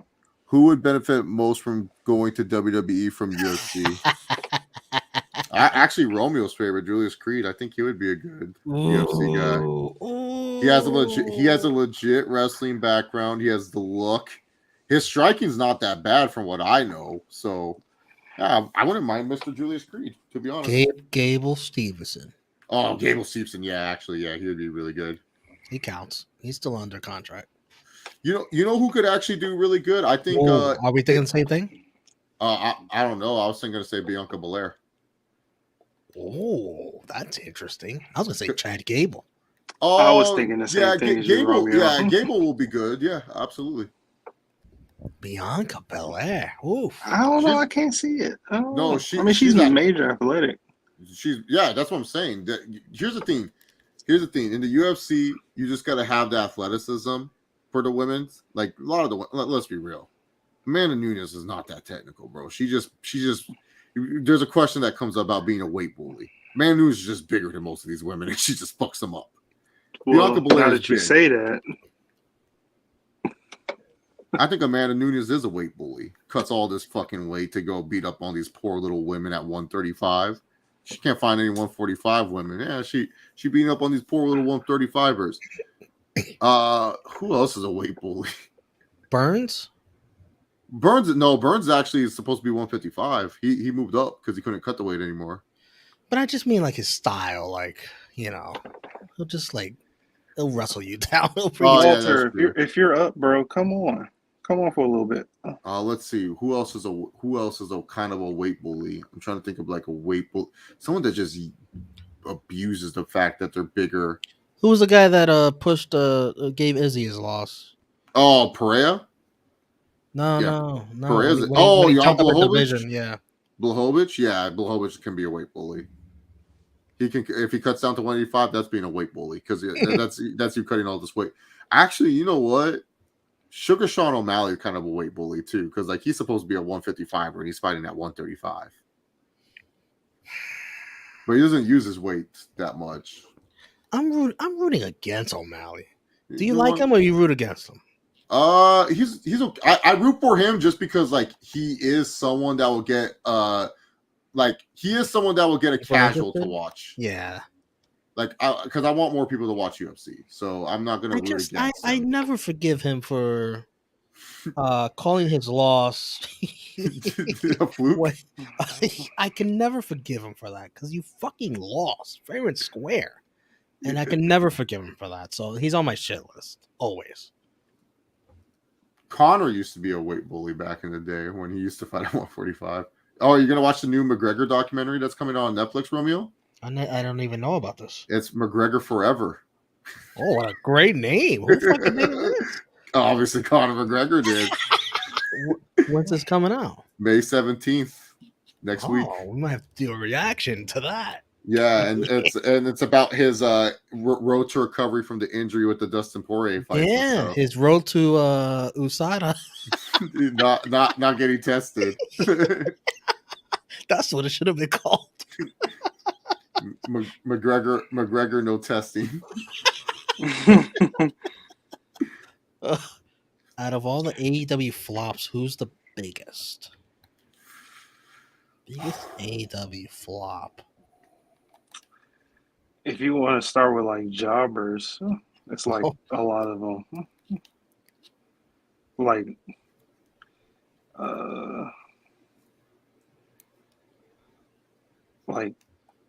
when at one point they were like a lot of the originals, like Kip Sabian and the Butcher and the Blade. No, I'm thinking about a Fed guy that they signed. To be honest, no, Fed guy. You know what? I'm going all the way to the top. Somebody that's going to challenge for the title. Sammy Guevara. His stock is way down. Way down. True. And he's a pillar. That's pillar. Yeah. I don't know. Who else would you consider? You know, I kind of try to get him back, try to turn him up again. But I'll say this: I think Keith Lee is a huge flop. That's a big one. Because here's the thing: when they signed him, what did they call him? They called him a game changer. If anything, the dude has become a channel. That dude is a channel changer, not a game changer. You don't that you see him, you're like, oh, I'm grabbing the remote. I'm changing the channel out of the frying pan and in the fire. Let's see what else is on TV. You guys think Jay White's going to reach that level? Only time will tell. Yeah, I know Jay White. I know Jay White. But do you think they're going to treat him like Keith Lee? I hope not, because I feel like he's so. Here's the thing. This was my fear with Jay White, because I feel like WWE would have forced him. I feel Jay White would be in the main event with Seth Rollins for this World Heavyweight title if he signed with the Fed. To be honest with you, just because of what he brings to the table, they probably would have done something with him, AJ, the OC, and look at that, they got AJ in the main, not the main event, but in the world title match. Yeah, because the thing is with Jay White is that I don't know. It's just AEW. It's like it's because Tony Khan's so he's so stuck in his ways that like whatever he writes on that stupid calendar, it has to happen, and he doesn't know how to just use an eraser to erase it. And it's one of those things where Jay White, he should be the one that's hiring people. This is instead of feuding with Ricky Starks, it should be him hiring people to keep picking the bones of Orange Cassidy, so that way Orange Cassidy keeps getting injured, and then when the moment comes, Jay White strikes and he becomes the international champion, and then you're like, oh, that piece of shit. But the thing is, he's like, I don't know, he's dicking around with Ricky Starks for what? Well, why? Well, what's the point? Like, because Rock Hard is with him. Yeah, because Juice Robinson is a goof. I don't know. Like, who cares? Like, and either way, one of them is gonna lose. Yeah, and it's like, why would you want Ricky Starks had momentum? Yeah, and you're ruining that. This is why when people feud with, that's why people are afraid for Adam Cole, because people who feud with Jericho, like Jericho always comes out the better of it. It doesn't matter if Jericho loses, because then afterwards Jericho gets the bigger match afterwards. Ricky Starks, he's not even in a big feud. Jericho's in a big feud with Adam Cole. Where the fuck is Ricky Starks' big feud? Sure, you can say this Jay White feud, but it's not going to be on pay-per-view like the Adam Cole match. Yeah. I mean, they keep doing this with him. It's ridiculous. Fuck Jericho, dude. Seriously. Who else? There's got to be way more. Let me look at the roster, because we can spend all day on this. Bro, honestly, Andrade. Andrade has been a flop. I mean, yeah, Miro. I'm just gonna say it. I'm gonna say it. What about Rush? Rush is not really like living up to what you like. Yeah, he's having good matches, but it's like you would expect him to do a lot more than what he's doing. Former Ring of Honor World Champion. Agreed. Trying to think of who else. Who else is flopping? Would you say? I don't know. Nah, I can't even say. Who? Pac? I can't. Pac His is visa issues. Yeah, I think Pac is a different issue. I mean, there is a point to be made. I mean, because if you look at it, Pac, when he was first coming up, treated like he was like one of the top main eventers of AEW, and now he's kind of been like relegated to like 6-man tag. And yeah, he was the first ever international champion, but that reign was kind of like a forgettable one. You have to watch AEW Dark to see most of his title defenses. Yeah. I know this is like on smaller. Go ahead. Chase. No, I was going to say to Romeo's point. I know what most people would disagree, but I want to disagree if you said Pac in some defense. Yeah, he's kind of been a disappointment, kind of been a flop. What are you going to say, Mike? I know it's like on the smaller scale, but it's like, who cares? I'm going to say it because it's like he needs a small comeback. Big Bill. Oh, yeah. W. Morrissey? Yeah. Yeah. Yeah. It's a smaller scale, but it hasn't been doing anything. Yeah. Yeah, like because a lot of these AEW signings, like people will sign them, and then I'll hear like the people like that do the shows. This is what AEW needed. This is a guy that they needed. And I'll be like, bro, how many guys do they need? Because I swear I've been hearing this. This is the guy that they needed for so long. Big Mike, I try to play on I'm doing the Jordan challenge. I try to play on the filter. I can't do it, dude. It hurts my eyes. So I turned that shit off. Oh my god, damn! This is some 90s filter. Yeah, no, this is the 80s. I'm playing as Michael Jordan. I'm playing as Michael Jordan when he was in college against James Worthy and Patrick Ewing in Georgetown stuff. Yeah, and it's like 80s, and it's like I can't see what Jordan's trying to do a jump shot. Where has Hook been? He hasn't been on TV in a while. He was in the Hardy thing. The deletion, yeah, the firm deletion. So was Big Bill. Oh, those are another flop. The Hardy Boys. I would say those are a flop for AEW. Matt Hardy hasn't really done shit for AEW since coming back, and Jeff Hardy. Well, yeah, we know what Jeff Hardy has been doing. Yeah. We don't have to go into too much detail about Jeff Hardy.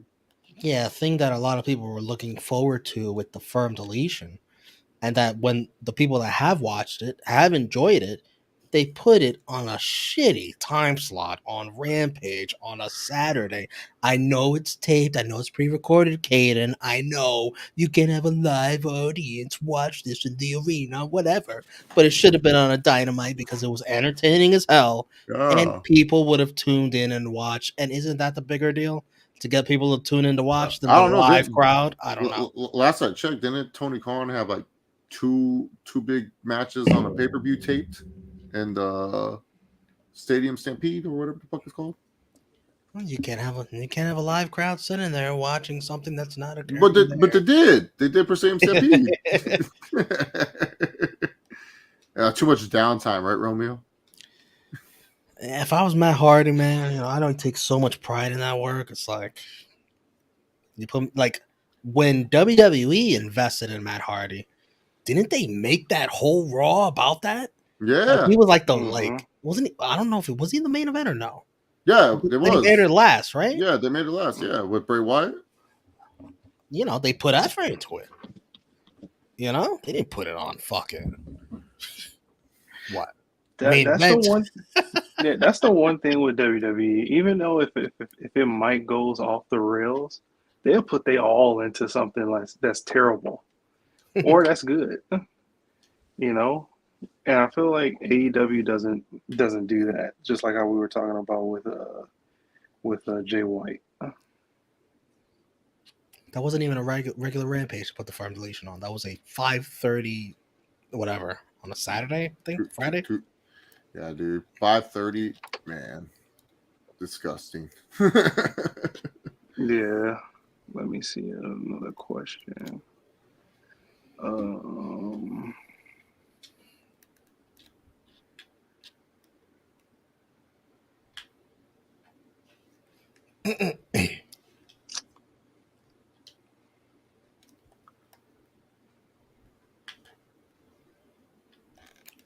Fucking Patrick Ewing's a beast, bro. That's the next question. Why did AEW sign so many ex-WWE talent? Thinking to get exposure from WWE fan. 100%. That's like the main thing. You want people to look. You gotta get people to watch your brand. And no offense, like if you try to tell me, Chase, AEW, like say if I'm someone that's not huge into wrestling like that, Romeo comes to me, all right, Chase, you gotta watch AEW. Who's on this show? Jungle Boy and Darby Allin. I'm like, who? I would not pay attention. But the minute Romeo says, yeah, Jeff Hardy's on. Jeff Hardy still wrestles? Yeah. Oh, that's where I could find him. Oh, yeah, I'll check it out. I was wondering why he hasn't been on Raw. Yeah, exactly. And then afterwards, I go back to Romeo and go, hey, Romeo, you didn't tell me they had this motherfucker named Jungle Boy on the show. That guy was crazy. That's why. They're hoping that they introduce you to new talent by hooking you with talent you already know. Yeah, and that's why ex-WWE guys will always get pushed more too. Like Christian, everyone goes, why the fuck is Christian Cage going for the TNT title? Because they want people to watch the TNT title. Yeah, I got no problem with the strategy. Yeah, it makes sense. Yeah, it's not like what TNA used to do was like they over relied on the WWE talent to the point where it was just like the WWE talent mattered more than the homegrown talent of TNA. Like AEW is not like that, like how TNA was. TNA was just horrible with that. Where they're just like, oh well, it just felt like WWE 2.0. Right. Like AEW, at least like you can point to instances where they have used their homegrown talent. See Hangman Adam Page, see Kenny Omega, see what's that fool's name? Who's the current champ? MJF? Yeah, well, come on. Why you say it like that? Come on. MJF, Sammy Guevara was TNT champ, Darby Allin, Jungle Boy, hell, even Orange Cassidy, who's kind of known as a meme wrestler, ended up becoming something for them. So he's become way better than what he first got into AEW. Yeah, 100%. He's built up his name and his brand and his stock.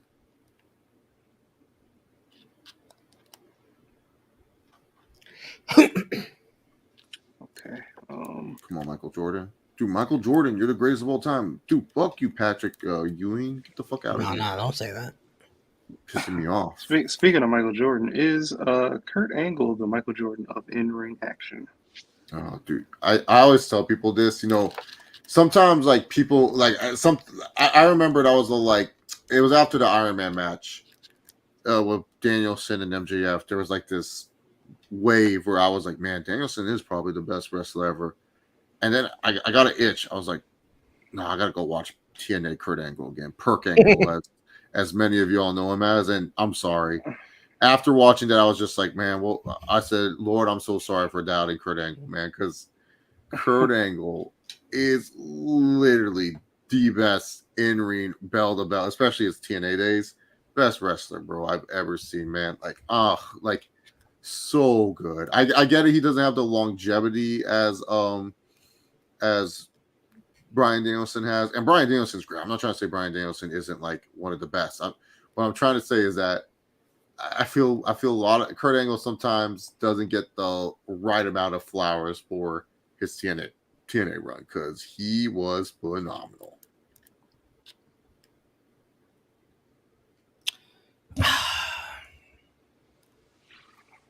I hate this man with every fiber of my being. He's a piece of shit who blocked me on Twitter. Kurt Angle blocked you? Shawn Michaels is the Oh, Michael Jordan of in-ring action. I was gonna say Kurt Angle doesn't block anyone. and people, Kurt Angle would be like, I don't go by that name, but thanks for liking my work. Like what? By the way, Kurt Angle's podcast not the best. He can't remember shit. He's always like, he can't. He goes, I really don't remember that, but that does sound familiar. That's what he does every podcast. Yeah. Yeah, no, Shawn Michaels is pretty damn good too. Yeah, but Kurt Angle to me, man, it's just untouchable. Who will lose first, Jade or Roman? Jade. Yeah, I think a Jade loss is imminent. I think it's due. I think it's time for them to. I think Tony Khan needs to look at his stupid little calendar and figure out how to make Jade. No, I don't think it's due. You better choose the right fucking person. Yeah, they have the right person. They have a Ty Valkyrie. That's the perfect person. Yes. What? Get the fuck out of here! No, you're kidding me. You're trolling me. It's better than it's better than Kawhi Leonard, Chris Statlander. It's gonna be her. It's gonna be her. That's a terrible option too. No. Okay, then who would you choose, Romeo? She's not on the roster yet. What, Naomi? Mercedes? Jordan Grace, my good friend. That's a good choice too. I just think that I think Ty Valkyrie is a good choice. No, Valkyrie is great. I think she is, but no. You've built so much in this streak. Yeah, and Valkyrie's a good person. No, it's going to be wasted. No, Jordan can capitalize off of it. Ty Valkyrie is not a waste. No, Tony Khan doesn't know how to book correctly, but if booked correctly, it could do well. I trust in Ty. I think Ty Valkyrie is massively underrated. You know that you watch. She faced your good friend so many times. I love Taya, but no. Yes. Jordan first. I'd say okay. Out of those three options, Jordan, Taya, and Statlander. Statlander is an absolute waste. I know people love Statlander so much, but come on. I call her Chris Statleonard. It's like Tegan Knox. Let's be honest with ourselves. It is. Stop. You're wasting it. We have to be honest with ourselves. Jade Cargill streak is a big deal. Yes. They've done a great job protecting that and having it mean something. It has to mean something to someone that's going to take advantage of it. You can't waste it on someone that you may never see again. Mm-hmm. Let's be honest. Yeah. It'd be a waste. Yeah, you guys got to get over it. I know you. I love Statlander. I'm rooting for her, but I can't take that risk. Yeah, you can't have her break the streak and then all of a sudden, can't walk. I'm rooting for her, but can't take that risk. She could have another moment somewhere else. Yeah, it's called WWE, the World Wrestling Entertainment. Yeah, why not? She's perfect for the Fed. Big, good looking. Dexter Lumis cheats on Indy Hartwell. Oh, don't do that. Come on. Now you're making me upset. He found someone just as weird as him. Dex, what's going on? She thinks she's an alien. I like her. I could just see the facial expression like, I don't know. Or Cameron Grimes. Cameron Grimes literally went to the moon and found Chris Stelling. Yeah, there we go. I like it. Good booking, Romeo. This is why WWE needs to hire us. AEW hired Will. WWE hire Around the Point. We got you. We got you, Triple H. We got you. We're here to help you, not make your job harder. Right. Thoughts on CM Punk versus Samoa Joe, possibly first match of Punk's return to AEW. To quote Stone Cold Steve Austin, boring, boring, boring. I don't care. All right, better question though. Do you like that more than Punk Jericho, given the two options? No, I want Punk Jericho more. Punk Jericho has at least I've seen Punk and Jericho wrestle recently, and I know that these two can actually have a good match. I haven't seen Punk and Joe since 2005. And yeah, I've seen Samoa Joe wrestle recently. He's too. Someone called him Samoa Slow, and I said, "Oh my god, that is so perfect because that's who he is. He's Samoa Slow." Okay. Oh fuck! I'm not gonna look him at the same way now. Fuck, dude. Samoa Slow versus CM Punk. Oh hell no, dude. Oh, I'm not gonna look him at the same now. Shit. That's like when I first heard Yanni Gargano. It's just as good. Yanni Gargano.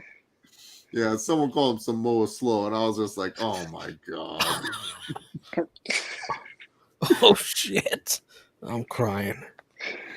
I haven't cried like this since the Knicks got eliminated from the playoffs. Oh, too soon. Yeah, no. So yeah, no. I don't want to see it. Punk and Jericho. Jericho, you know, TK will say, "Hey, stop drinking the whiskey for this feud. Can you just get into somewhat decent shape?" Jericho and Jericho will be like, "Fine, I'll do it. I'll do it for you, TK." Jericho also knows how to make sure he's booked really well. So yeah, I got a question for you guys and everybody in the chat because I feel a completely different way. Are you guys actually hyped to see CM Punk come back? Because I'm not. I mean, if he faces the Elite, but in general, nah. It's like whatever. It's like, just is it worth titling a show? Oh, Collision, the second coming. What? I give a shit. What?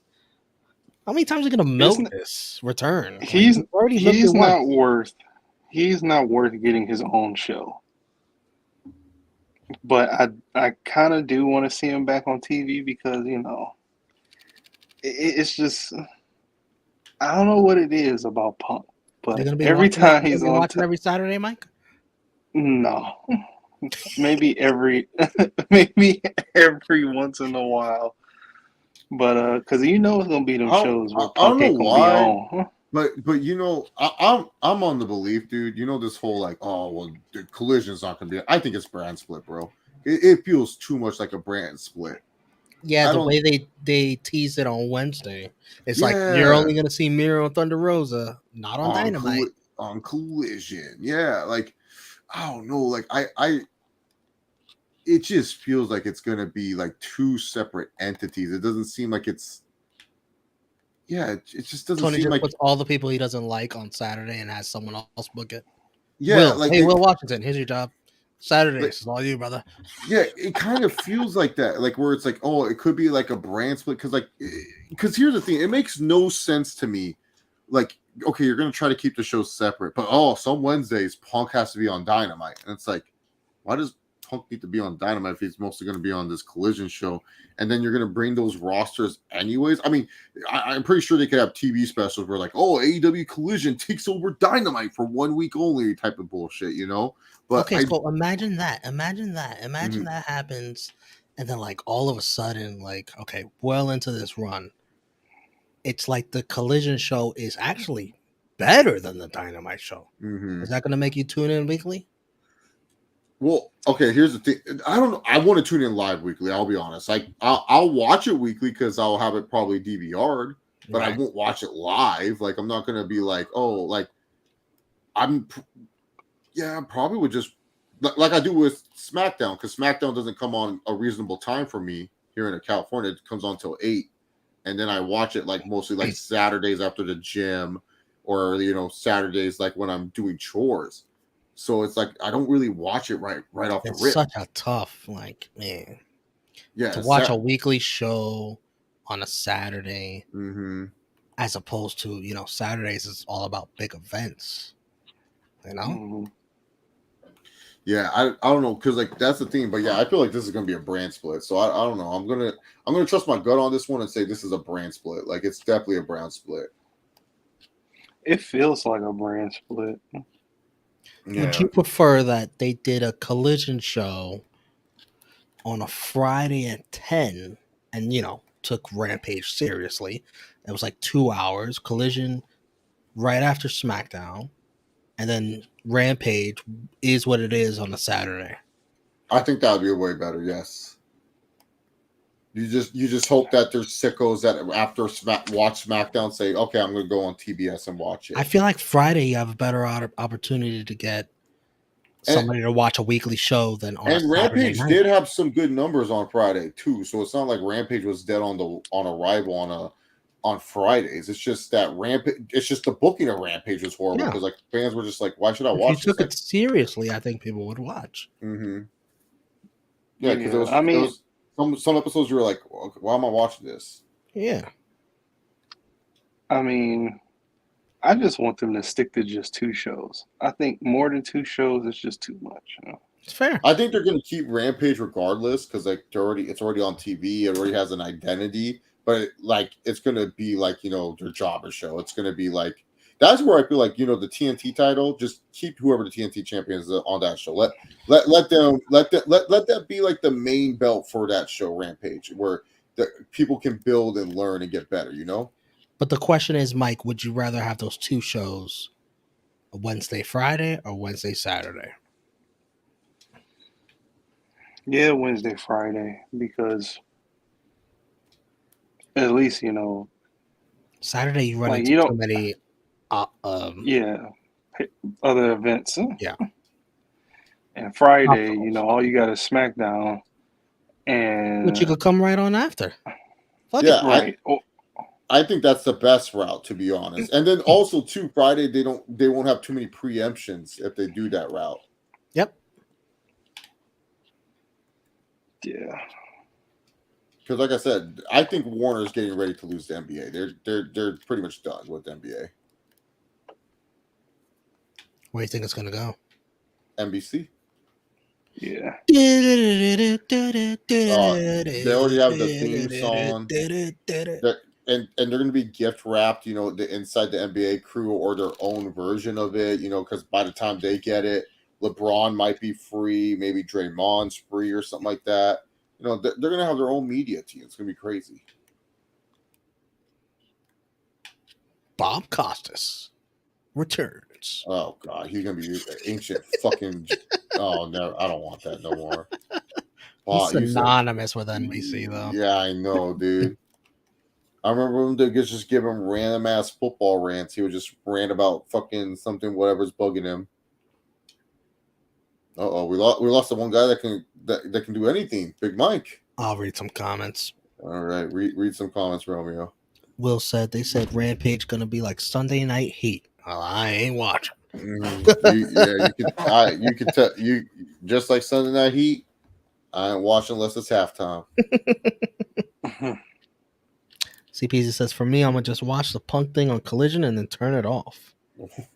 CPZ is a loyal Punk fan. I respect that. WCA, I'm hyped to see Punk come back, but it's not worth him getting his own show. What do you mean? How dare you? Phil's mad at you. He doesn't want you to watch WCA. Couponer says, I'm 50-50 about Punk coming back. I'm like 60-40. I'm like 60% of me is like, yeah, this is going to be hilarious. 40% of me is just like, again, you want to deal with this idiot? All right. Your company, though, not mine. WCA, would you want to see Jorge Masvidal in AEW or WWE? Neither.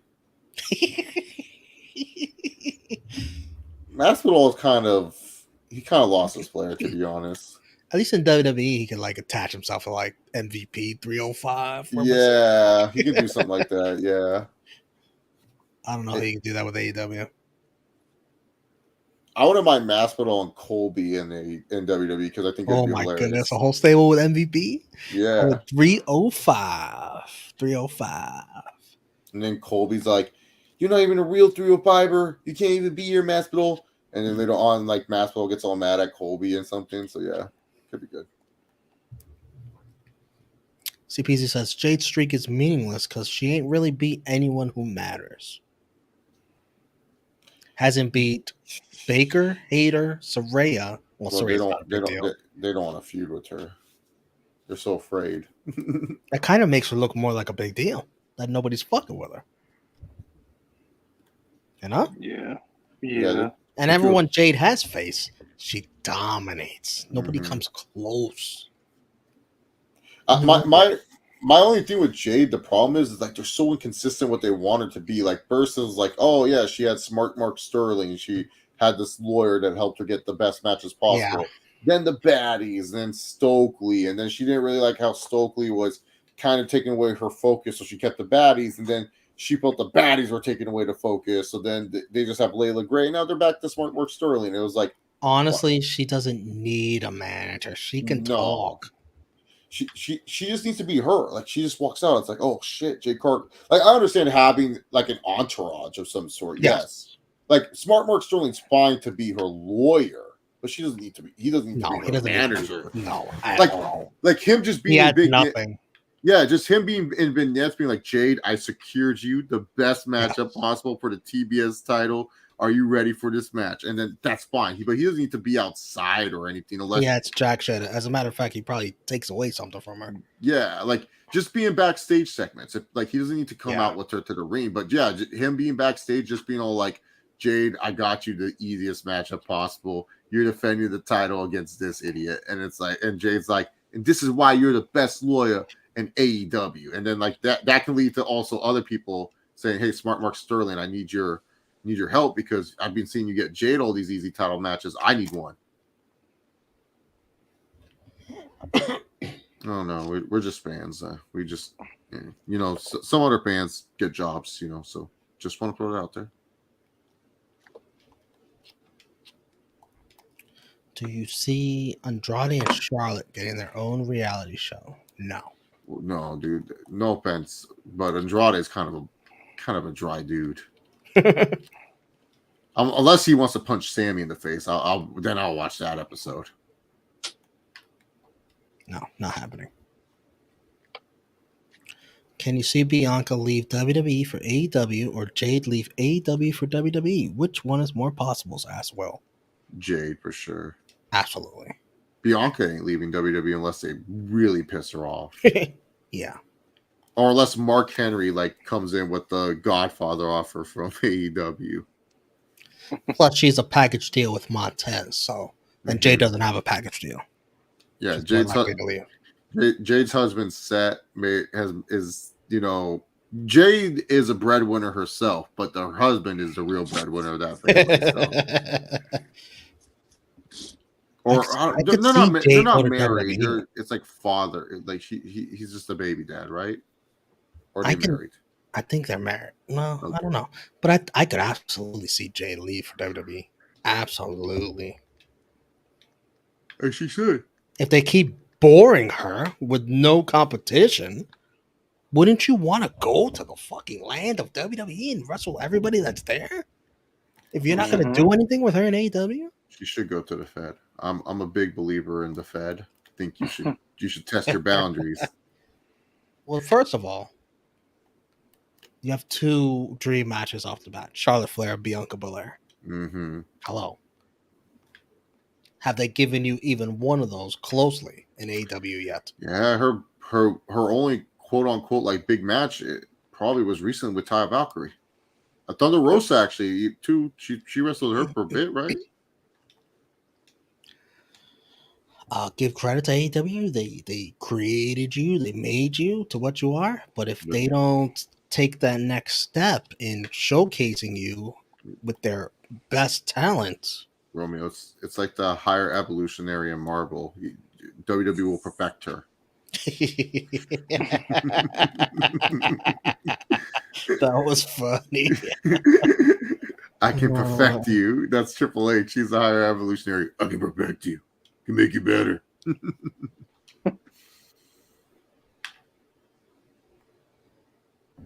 Man, that movie, just thinking about movie chokes me up, man. Great movie. Great movie.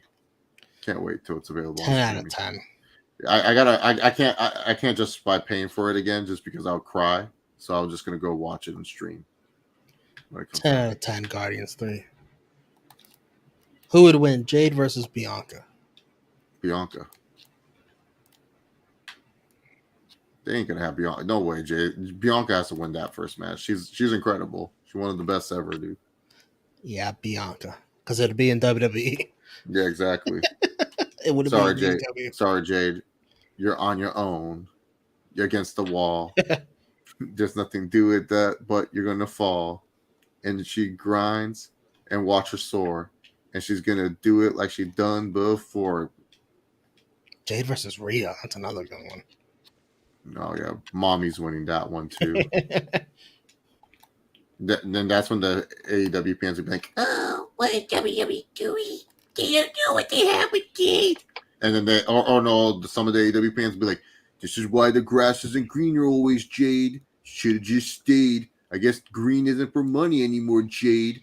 Guess it means green in the ring." Oh, look who decided to join us. What's up, Walter? Well, What up? Wearing the Batista white shirt right there. I am. Yeah, I guess it's a nice, Yeah. comfortable shirt. I don't even know how I'm still up. Well, I know how. Wait, where'd you go to at that? Was it the Prudential Center, Walter? It was a concert with all the old hats. With what? With all the old has-beens, Who'd you see? Old has-beens, legends, Name them. We have Ja Rule. Oh, nice. Ashanti was there. That's my wife. Oh, how was she looking? Oh man, she was wearing all white. Oof. Fab was there. Mace. Oh, Mace? Man. Oh, Mace, man. his old ass was there. $8 Ken was in Lil Vegas. Lil Kim was there. Little Queen Kim. Bee. Yeah. Those are the most. Oh, Neo was there. What the fuck? Yeah. Nice. I felt a part of the culture tonight. I've been to one of those shows before. It was like a bad boy show that P. Diddy and like everybody. Oh, that was the reunion show. I wish Diddy was there. So good. It was the Locks. Yeah, everybody. Oh, the Locks was Total. there tonight. Yeah, the Locks was Oh, there. the Locks was there too? For like 2 minutes, but it is what it is. Was Jada on one? Jada. Or he was calm? Because lately Jada been like going crazy. He was. I didn't really notice him too much, believe it or not. Because they were only out for a little bit. So his episode of Drink Champs recently was like crazy. Walter, who was your favorite part of the show?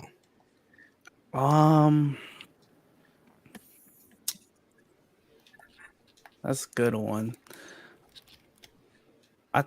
Believe it or not, I thought Lil Kim did pretty good. She was like basically the opener.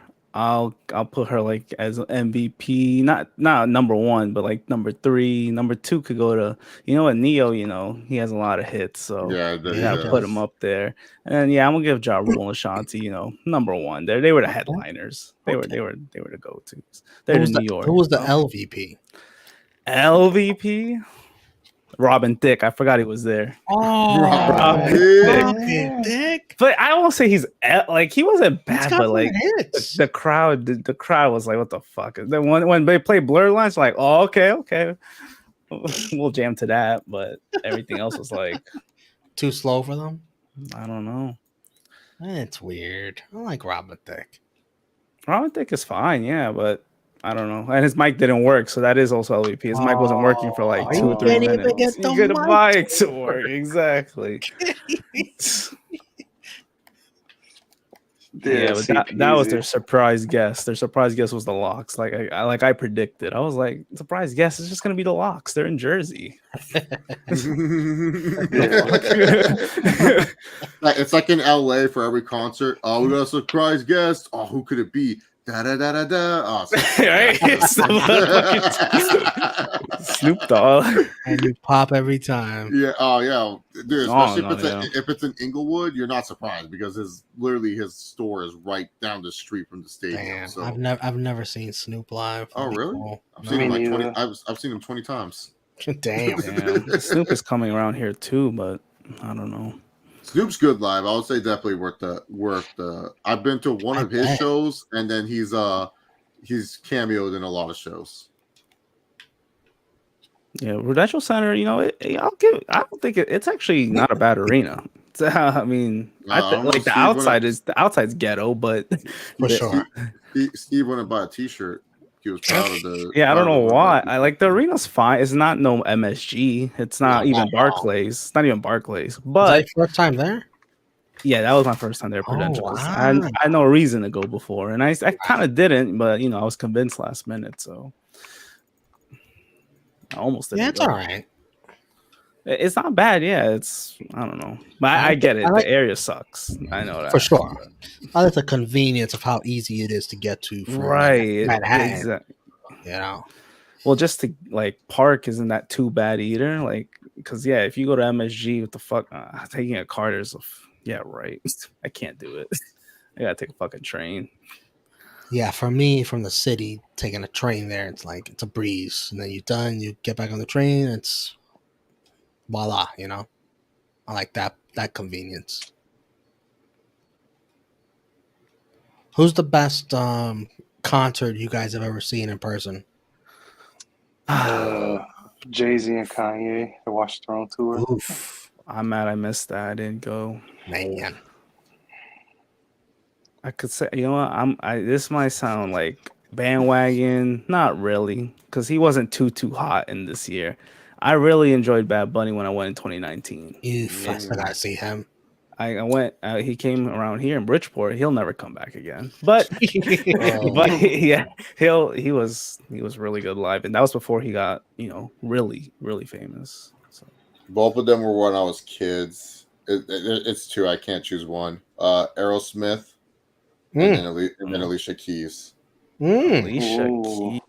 Nice. Yeah, Alicia Keys was. I still remember. I remember where I was as a little kid. My parents got tickets to the Vegas, and they're like, "Oh yeah, we're gonna go see Alicia Keys," and I was just like, "What the fuck?" Like I'm 8 years old. I'm like, "The fuck?" I want to go in the arcade. I want to go sit and watch some Alicia Keys, and oh my god! Still to this day, I just remember just sitting there, just stunned. The seats were phenomenal.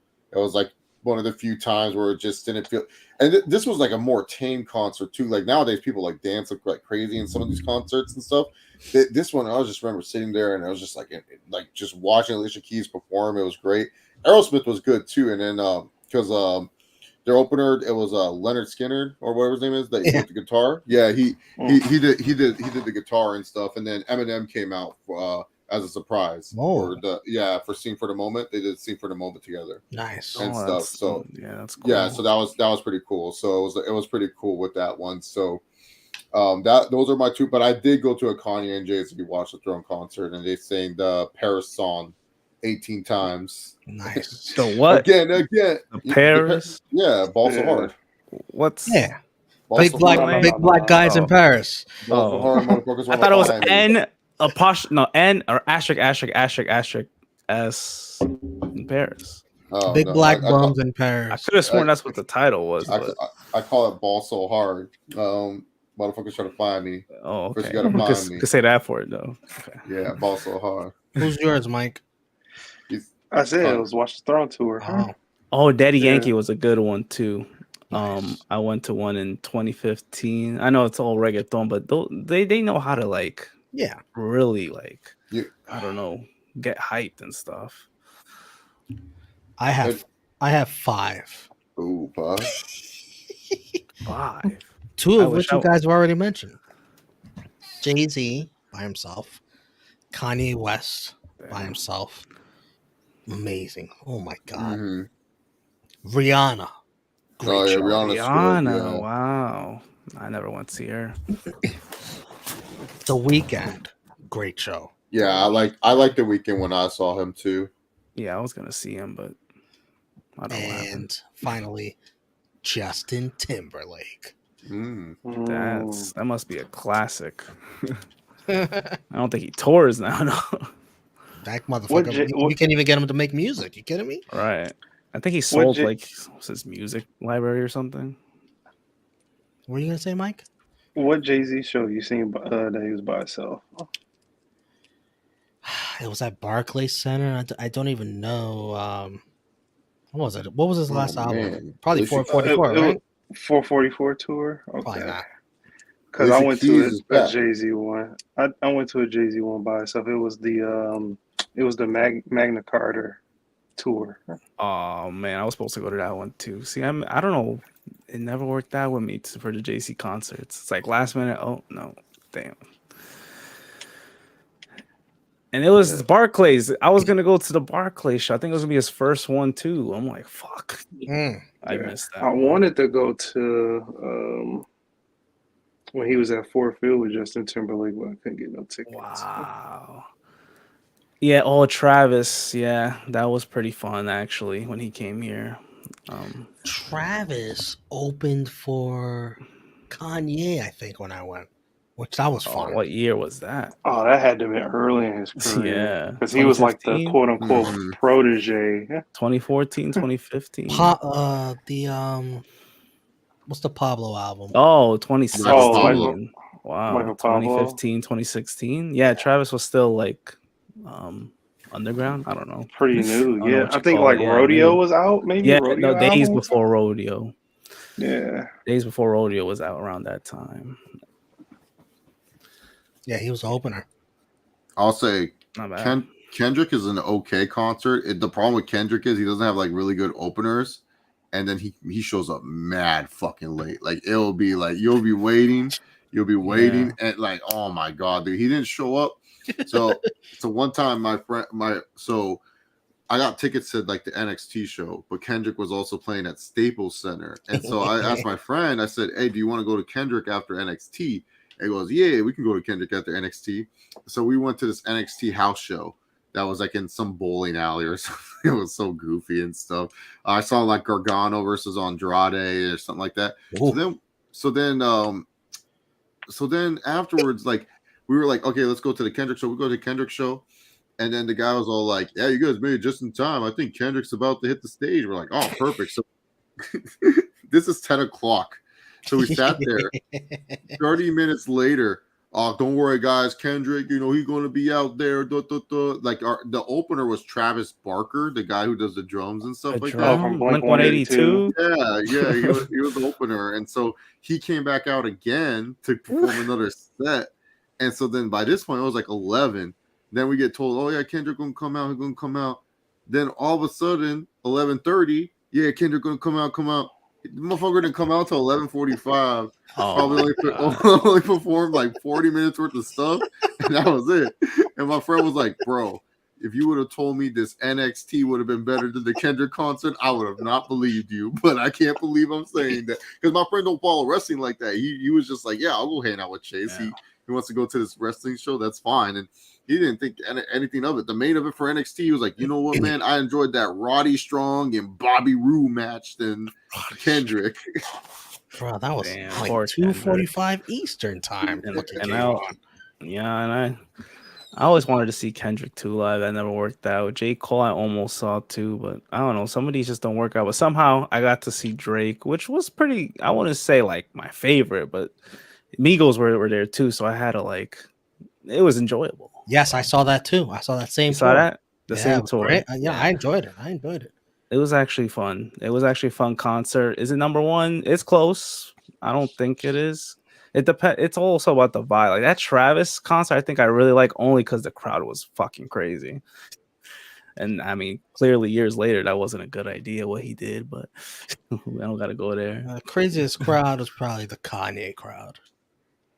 Yeah, that makes sense too. That Pablo tour they did, they had a mosh pit there. Yeah. Under him, he was performing on this platform that would float around, and he would like look down, reach down. There was a mosh pit under him. It was insane to watch, and it had like orange lighting the whole time. It was so cool. It looked great. Yeah, that's the one thing about Kanye and like concerts, like the stage setup.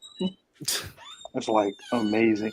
Like the Watch the Throne concert. I wish I would. They had the two platforms in the middle of the and then Kanye, like they was starting the concert with Kanye being on one and Jay-Z being on another, and then the platforms would lift. Wow. And it would be LED boards. Yep.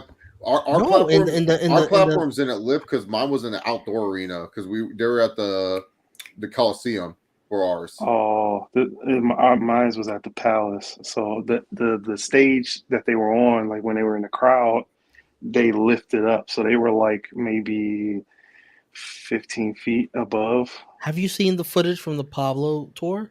Mm-hmm. Mm-hmm. Yeah, it's floating around the audience. It hovers over the audience. It's crazy. Yeah. So they didn't have no. I figure Kanye and Jay-Z, they had like two actual thrones. No, it was like one big stage with a big LED board, and then they had the two stages in the crowd, and they would perform Otis first. So they would come from the crowd, hit the stage, and then they'll do the set, and then they ended in Paris for about 50 times. In Paris. That's what we're calling it. In Paris. Yeah, no, dude, Mike, they saying it like 18 times, man. It was they fooled us. Like they said they goodbyes. Ball so hard. Me and my sister. Yeah, I saw a video of that. Like them replaying it. I'm like again. Yeah, Jay-Z would be like again, and they'll just drop the beat again. That's one of my favorite albums of all time. Easily. Mine too. Easily. That's the best collab to me album. I don't know who has a better collab album. I don't know who does either. Yeah. Yeah. You tell me. A lot of the songs I can still sing off the top of my head just because I listened to that album so much. Yeah, man. when the fuck are we gonna get a second one? I don't think we'll get a second one. I don't know when Kanye gets his act together. And it won't be better than the first one. I don't think so. I wouldn't put it past them. I wouldn't because when Kanye is on production wise, well, he has to try. Hov got it lyrics wise. He's gotta get out of this gospel. Yeah, and Hov. You know what? You're right. They still got it when they want to, but they haven't really. Well, Donda wasn't that. It was pretty good. I actually liked Donda. It was just too long. Yeah, it was too long. Donda. The only song for Donda I liked was what was it? No, I like at least. Yeah, I liked at least 7 or 8 songs from that album, but there was like 20. Off the Grid, that's the song that I like. Yeah, Off the Grid with Fabio, with Cardi. I like that. I like a lot of songs on that album actually. Yeah, but Walter's right. Me too. Hurricane with the Weeknd. If you cut off like a certain amount of songs, you can make it really right. He didn't make it so long. That would have been a great album. Hurricane was good. Hurricane is Hurricane. Like 4, 5, and 6 was great. Great. Which one? It's Off the Grid, Hurricane, and Praise God. Oh yeah, that's good. Yeah. Jail with Jay-Z was good. It's a long song, but I like when Jay-Z comes out of nowhere. I'm like, what's the other song? It's called Robert Sala or something like that. Robert Sala. That's a really good song. That's a really good song. I like the other version of that, the part 2 or whatever it's called on that. It's like which one? The album. Yeah, part 2. That one's better. Robert Sala. What? What are we talking about? I'm looking at the track list right now. You mean Janya or something? Like that? Junior. Junior. Sala. Junior part 2 was good too. Yeah, Junior part 2. The one where he samples Lauryn Hill, whatever that song is pretty good too. Yeah, I don't know. I forgot what that song was called. Watch the Throne, and then is it Recovery? The one Eminem came back like after it's Recovery. Those two are like one of my two favorite albums. Yeah. Like Recovery, I think is one of Eminem's best. Like that's the most re-listenable Eminem last good one, I think. Yeah, I've never been to an Eminem concert. That I haven't either, but I was too young. My bad. I was thinking of Jesus is King album. That album. I can't name you one song. Track number 2. It's called Robert Sala. It's called Robert Sala.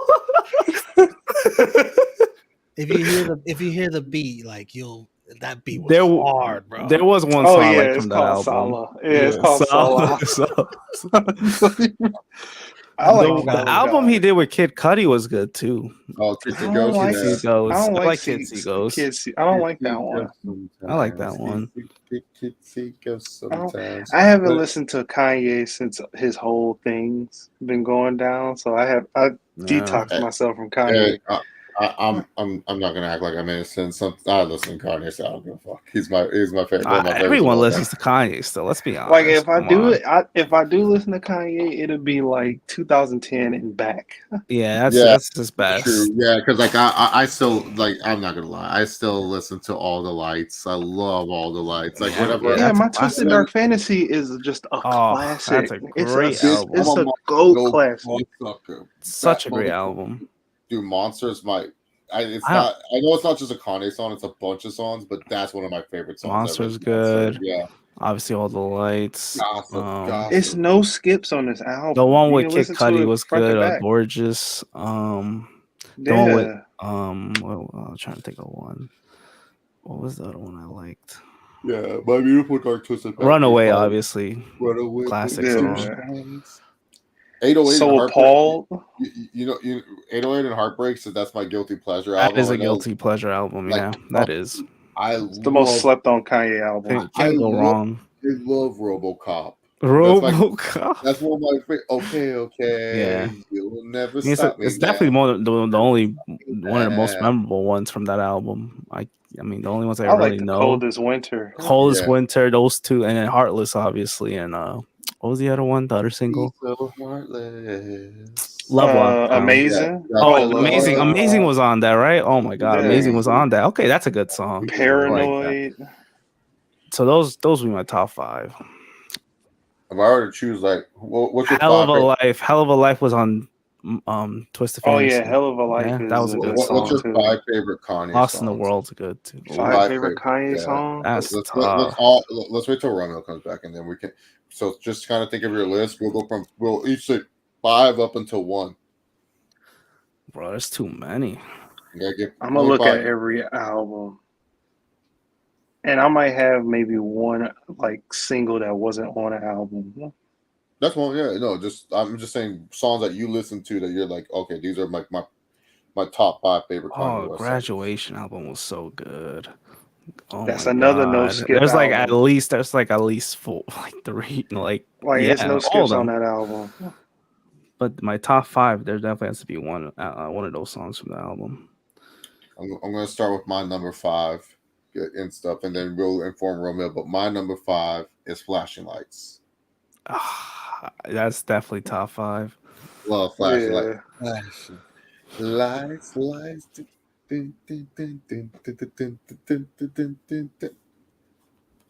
Yeah, I love that album, my favorite one is probably I Wonder. That yeah. Find your dreams come true. I love that song. And I wonder if you that's why I can't go top 5 because I feel like I gotta pick the song of every album. No, you choose songs you like. It don't matter. It don't matter. That's what I'm saying. That's gonna help me break down when I choose the songs from the album. It don't matter. Choose what you need to choose. It's tough because I'm looking through every album right now. Ooh, I think I know what my number 5 is.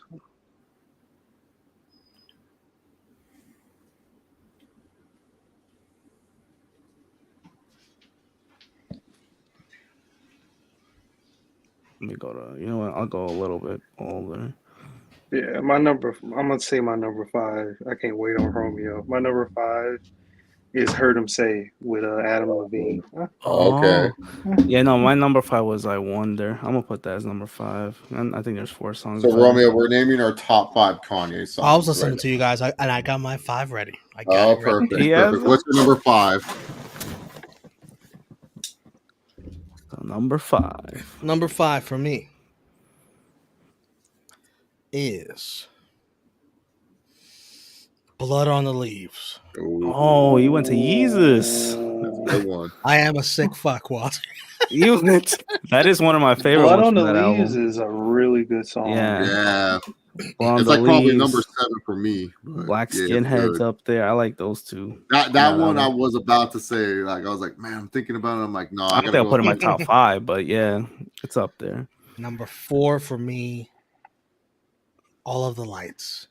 Oh, okay. Yeah. I'll give a quick spoiler. "All the Lights" is number 2 for me. All right, that's my number 2. Kanye song of all time. I love that. No more spoilers. No more spoilers. No more spoilers. Just give all the attention to your list when it comes. Okay, let me go. Because we might have a lot of things in common. We might. Number 3 for me. "Can't Tell Me Nothing." No. Yeah, no. That's number 4. Right. Whoa, I had a dream that I found my way to heaven. Yeah, man, I spent that on a necklace. Oh, Told thank God God. I'll be back in a second. Crazy. What's your number 2, Romeo? Man. Fuck, I just remembered another song. Fuck. It's all Yeah, right. that's why I can't do a top 5. Like it's so hard. Can I give my number 6? Give your number 6. Give your number 6. "Devil in a Red Dress." Oh, that's a good one. Rick Ross. Wow. Number 2. "Jesus Walk." Oh, God, give me a name because you're trying to hold me down. I could put that in my top 10 for sure. Yeah. And number 1. I heard you mention it already. It's number 1 for me. "Flashing Lights." Yeah, "Flashing Lights" is number 5. It's so good. Number 1 for me. It's a beautiful song. I don't blame He's you. got such a fucking catalog. My God. Yeah. God. He is hard to beat in the verses. Yeah. Hard. Oh no, I don't think anyone's beating him, bro. Jay-Z is like probably the only guy. Yeah, maybe Jay-Z has competition. Because people was like, oh, Jay-Z and Drake. It's like, no. Jay-Z is Drake. Drake has too many shitty albums. Yeah, Drake has many albums, but like out of all this, it's terrible. All his good albums are older. Mm-hmm. So 5 for me is "Flashing Lights." Number 4, "Never Let Me Down." I love "Never Let Me Down." It's like my favorite song from that album. Number 3. Do I love it that much? I do love this. RoboCop's number 3 for me. I love it. Top 5. It's my personal favorite list. It's songs you like listening to. It's not. I know that's. I can't say it sucks because it's a good song, but songs that I like listening to. Number 2, "All the Lights," and then number 1, "Flashing Lights." No, number 5. "All the Lights." No. Oh, okay. Number 5 was "Flashing Lights." "Runaway." "Runaway" is number 1. Oh yeah, that's a good one. That's always my goal. That's Monster is like my favorite song on that album, but "Runaway" is like my overall favorite Kanye song. Because Monster, oh my god, it's just so. But it's like I'm like, man, that's not like a pure Kanye song. That's not really Kanye. It's like everyone kind of jumps in and helps Kanye into that situation. It's like. I know the song that I'm gonna pick for number 4. I know it's not no one's top 10 probably or top 5. And by the way, we all agree not to include any Watch the Throne songs. No, I'm not including any of that. No, even though they did have singles on there, bro. Otherwise, "Who Gonna Stop Me" and "Otis" would have been in my top 5. Who Gonna Stop Me? Oh, yeah. It's black on black broad, black death. Yeah, that's a great song. That's a gym song right there. Oh, of course. I don't care. Yeah, number 4, I'm gonna go with "Touch the Sky," and it's with Lupe, but that's a good one. really good number 5? song. I Wonder. Okay. Find your Because this is songs that we like really listen to, like repeat. Those two are definitely up there. Yeah. Number 3. Do I go back to? Did I pick? No, I didn't yet. Number 3 is gonna be Power. Uh-huh. Yeah, that song that's been on repeat too many times, and I really enjoy it. I'm living. I thought about it. It was either for that album, it was either that one or All the Lights. Dark Fantasy. By the way, y'all can pick a number 6 since I cheated. Oh, All the Lights number 6. I'll do that. Oh. So what was number? I said number 3 was number 3. I think. Power. I think, right? Yeah. So number 2. Damn, this is where you guys get me. Number 2.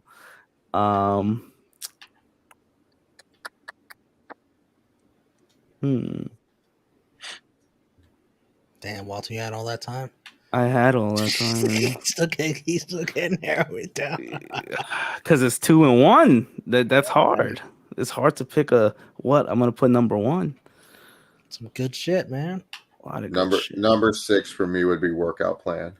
Oh, I love that song. Thanks to Kanye's Workout Plan, I am the envy of all my friends. Need to ball again, and I don't have to be no broke again.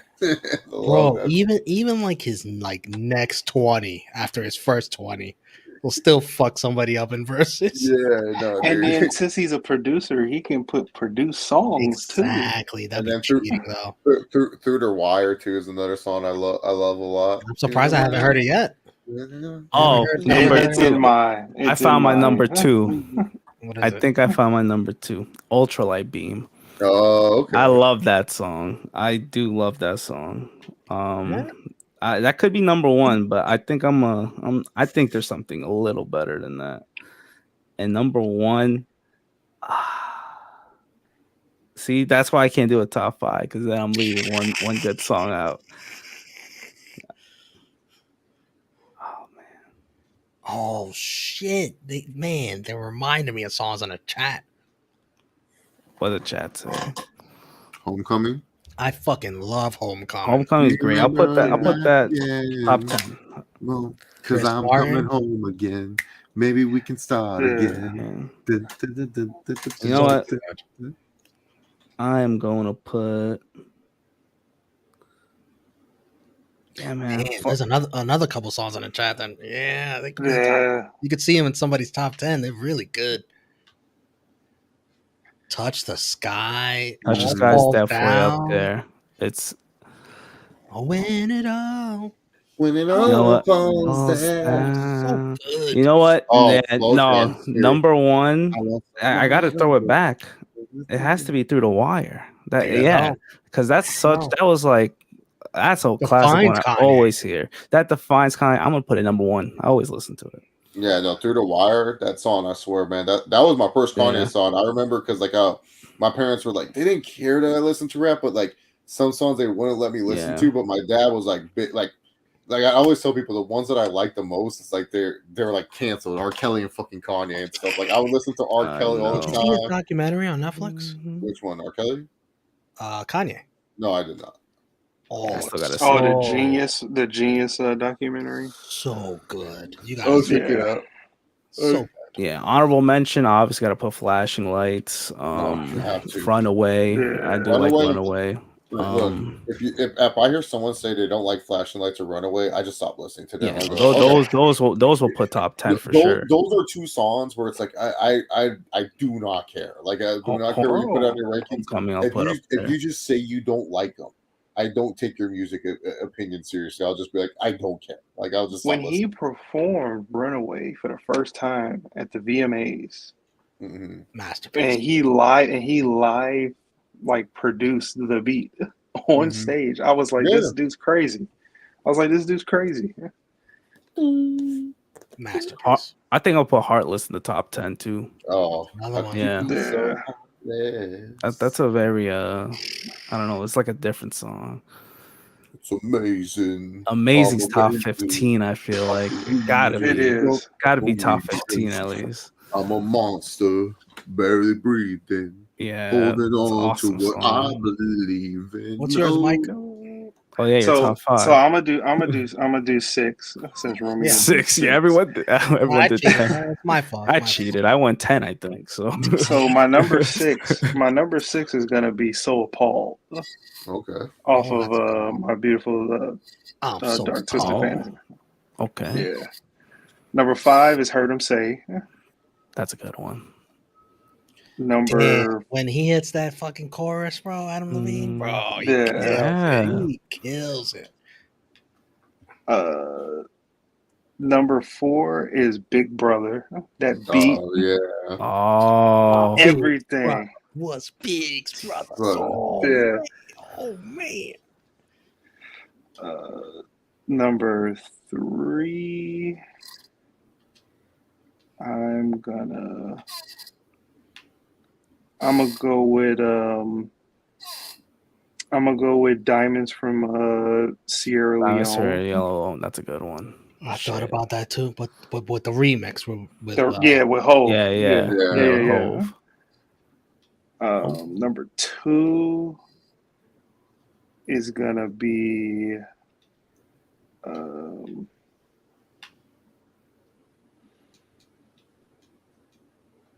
It got tough. Yes, see, I told you, once you hit 2, it gets tough because you got to figure out who's won. Forever, ever. I put a Life of Pablo song up there. You know what song that that is very popular, but I just don't like it that much for Kanye is Stronger. Stronger gets I know all the lyrics to it, and don't get me wrong, but I think it was just because when they came out, I was in football and they did the only song they motherfucking play. I was like, I'm so no, it's a top 20 song. I think it's a top 20 song. Yeah. I don't know if I put it 10, but number 2 playing tonight. Number 2 is The Good Life. Oh my god, I forgot about The Good Life. I love that song, man. That's gotta be top 10. I gotta take one out. See, I thought we said it in the chat. Yeah, we said it. Oh fuck. CPZ at his top 5. Welcome to the Number 2 is The Good Life. Number 1. That's a good one. I gotta.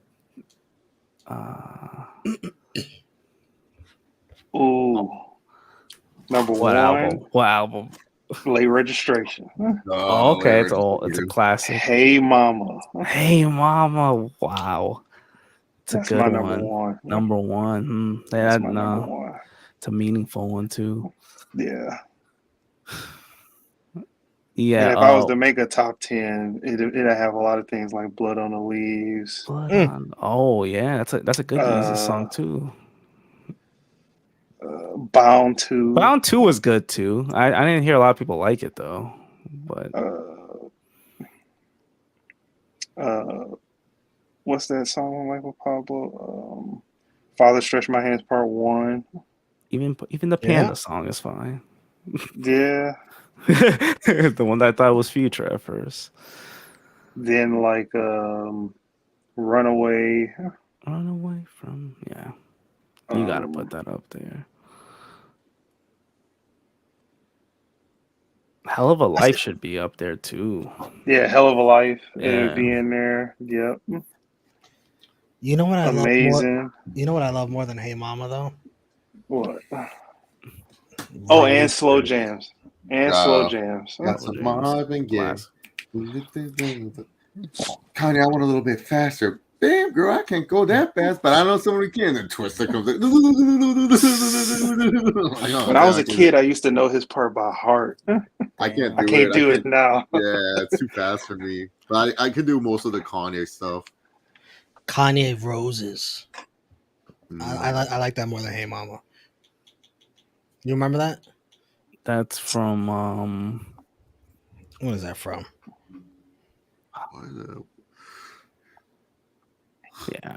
I'm bringing that. Kanye has so much shit. I don't even know where that's from now. Oh, that's from Late Registration. It is? Okay. Yeah. I knew it was the older one. The third. Oh yeah, because that's where Hey Mama is, right? Yeah, Hey Mama's in that. Mm-hmm.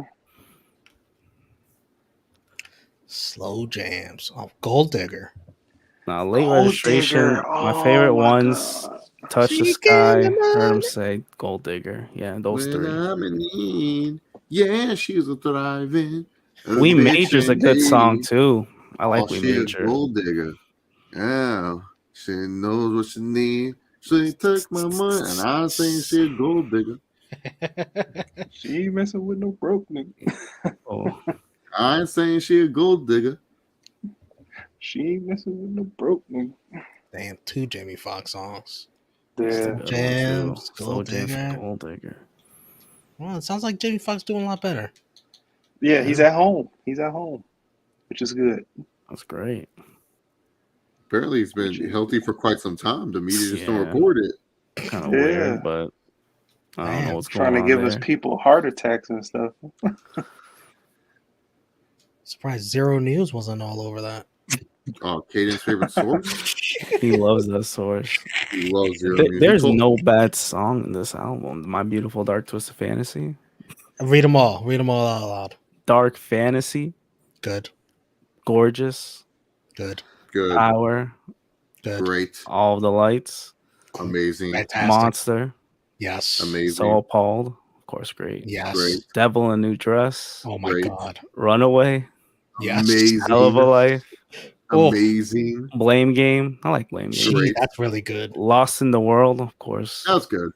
I like it. And then Who Will Survive America is like part of this. I think that's the continuation of that song. Yeah. So that's what I'm saying. That's an instant classic. No, this is all good. I mean, the outro is whatever, but Lost in the World is probably the weakest one, but that's like end. That's at the end. Yeah, time of your life by then, like right. Okay, like there's no album that's better than that one. That is amazing. Graduation is like probably a good competition. That's really the top two. Yeah, if you gotta put his albums together, it's like those are two albums I remember the most.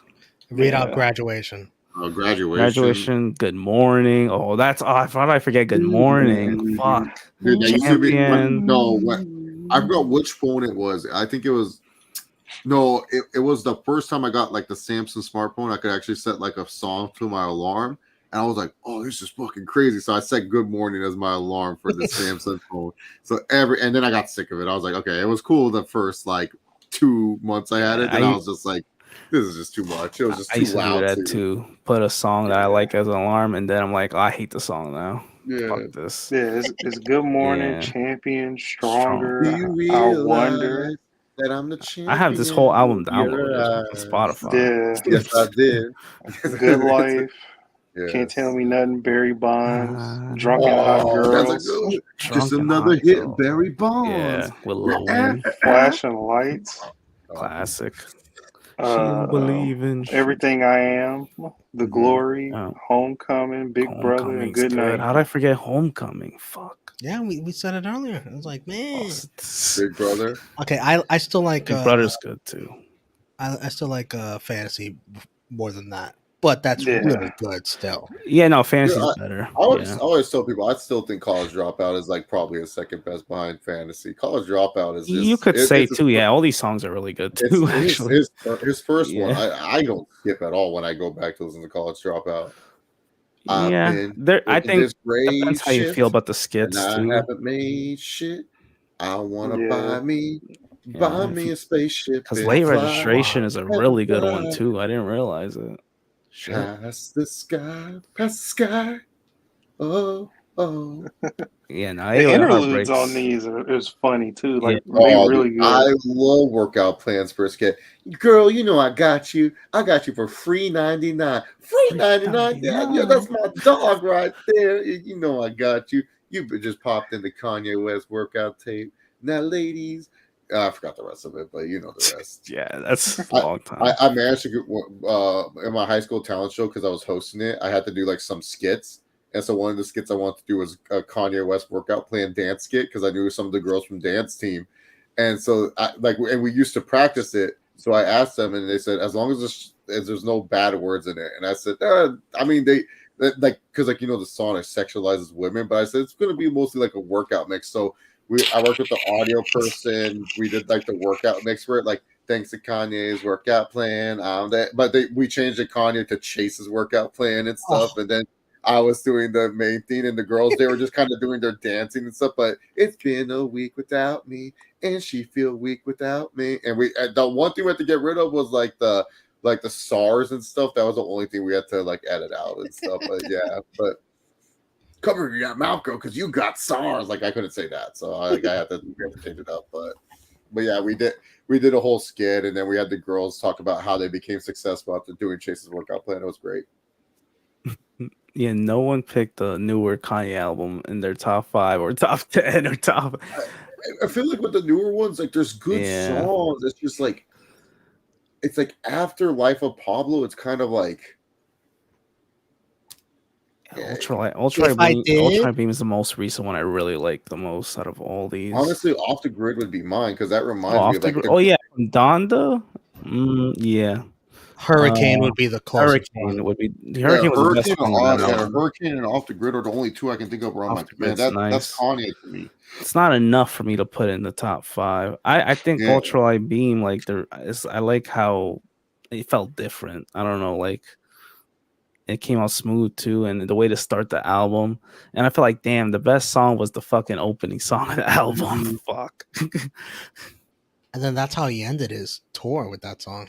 Really? Yeah, because it's his best song, like in that album. It really fit going on last. Yeah, and no one talked about Yay. It's the album with 7 songs. That album stinks, bro. That's like the worst. That is terrible. Jesus King is pretty. There's only like 1 or 2 good songs, I think, from this. Dude, I only like one song from. I even like that one song where he did "Poopity Scoop Scoop." Yeah. What was that? Donda? No, that was on Jesus is King. Yeah, it was. Oh yeah, it was. It was. The guy was trolling, bro. He was trolling. I know. He fucking made a great song. It's amazing. What a talent. I'm surprised no one had Jesus Walks in the top 5 like I did. I like Jesus Walks. I feel like the problem was with Jesus Walks. I heard the radio edit for so many years, and then when I heard the real shit, I was like, "Damn, dude, this was better than I expected." But I was so used to the radio edit. Yeah, I feel like that song is legendary. Legendary. That Follow God, maybe that's the one I like. Might be. I have to re-listen to the album. Oh, actually, I don't want to re-listen to the album, but to find that song, maybe.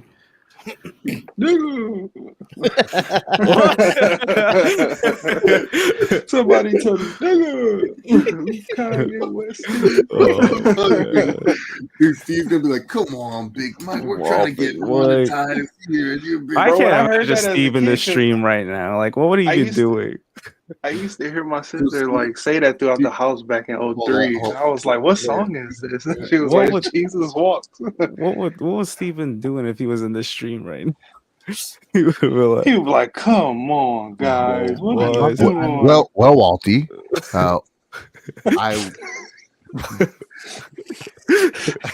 Unless I hear it, top 5. Yeah, what's his top 5? All right. So number 5. Well, about that, I didn't really listen to a lot of Kanye. All right, like I thought, I started, whatever's on the radio. So my selections are not really like as deep as what you guys are putting out there. So number 5, obviously, Stronger. Stronger, yeah, that's a good one. I think Flashing Lights is an overplayed song. Maybe he'll pick that. Well, here's the thing. So my grandma would always play Peruvian music in the car. So I never really listened to Flashing Lights. Wasn't really a song I would how would you say go to. So Stronger would be number 5. Number 4, the one song with Big Sean, Marvin Gaye and Chardonnay. That counts, right? That's a Kanye West song, yeah? Yes. Okay, cool. Let's see here. He probably picked 4 or 5 seconds from Kanye. I would go with Amazing. Remember in UFC, he'd pick a song like that. Frank Mir came out to that song before he fought Brock Lesnar. Changed it up.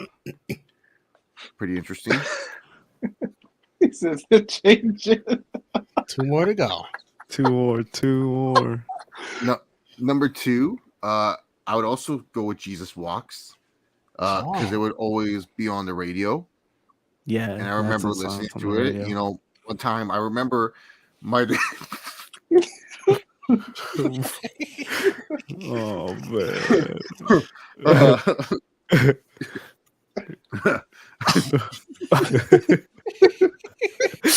With the Impact Wrestling hat. Oh my god. My dad was taking me to the supermarket and this song was playing.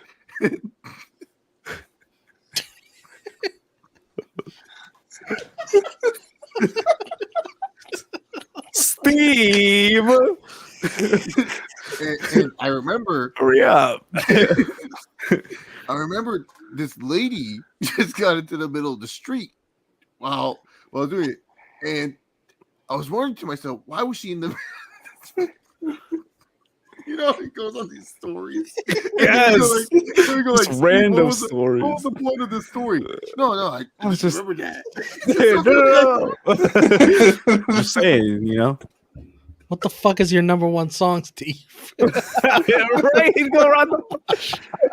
Oh, fine. I would have to say The Good Life with T-Pain.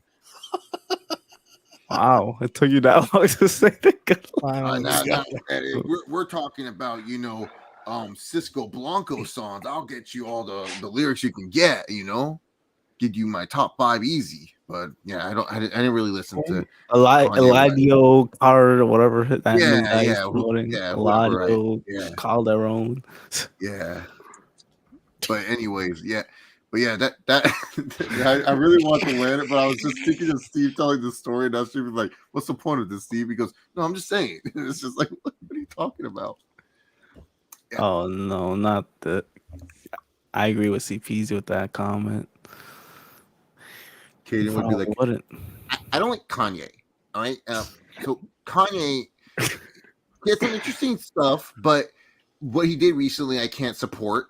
So I don't have any Kanye West songs in my top 5. Sorry, guys, no top 5 Kanye songs. The amount of time that Kanye's been canceled, jeez. Well, here's the thing, Roman. I don't care. Just because you care, I don't. But come on, you're supposed to participate and give us at least something. Oh wow, Lalika. Okay. Hey, did you know the El Clasico is coming up?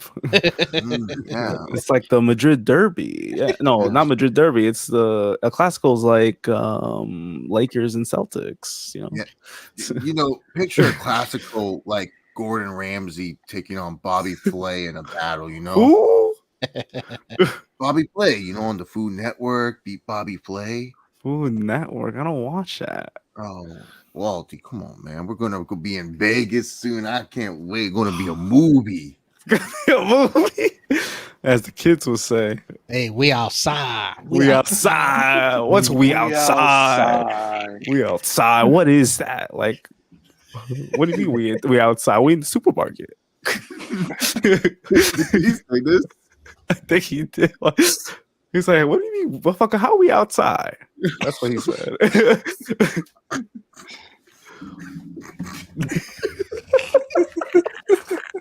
He did not say that. He did. I don't know. I think Mike was there, or maybe it was just me. I don't know. He said that. He said that, right? Yeah. The chat will be like, "What happened, Kaden? I'll tell you guys off air. All right, I'll tell you off air. All right." Off air. By the way, guys, tell us on air right now, Kaden. I can't. If I do this, I can't do it. Okay, I can't. Anywho, let's move on. So we got some big news in TNA. TNA. So, yeah, Walty. Impact. You know, they're doing good stuff, but they recently crowned a new world heavyweight champion. I believe, apparently, Steve Macklin became the Impact Wrestling. I believe him. Yeah, he's now the new heavyweight champion. Anyway, anywho, so Impact's going to be releasing trading cards, and they can invite you to a Discord, and then we just talk over him, and then he kind of just wants to talk about something so badly, so he's like, "What? Yeah." But the point is, I don't know. Oh man. And I just want to point out, Walter, when he brought the. I can't do a story like Steve. I love the story. Steve. I love doing the stories, but like how Steve would tell them. Him and his story. I love how he starts every show. So yeah, today, I had to deal with some annoying person, and then I had to get groceries, and then I had to. Steve, what does this have to do with AEW? Well, Kaden, this is not every wrestling show starts the same. Oh my god! So, anyways, the first match of the night was Orange Cassidy taking on Daniel Garcia, which was a really good match.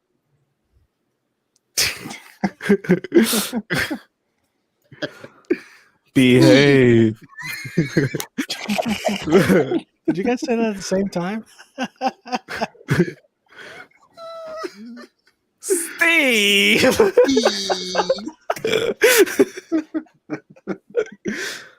Oh, I'm healed. That's so mean. Did you see what he said?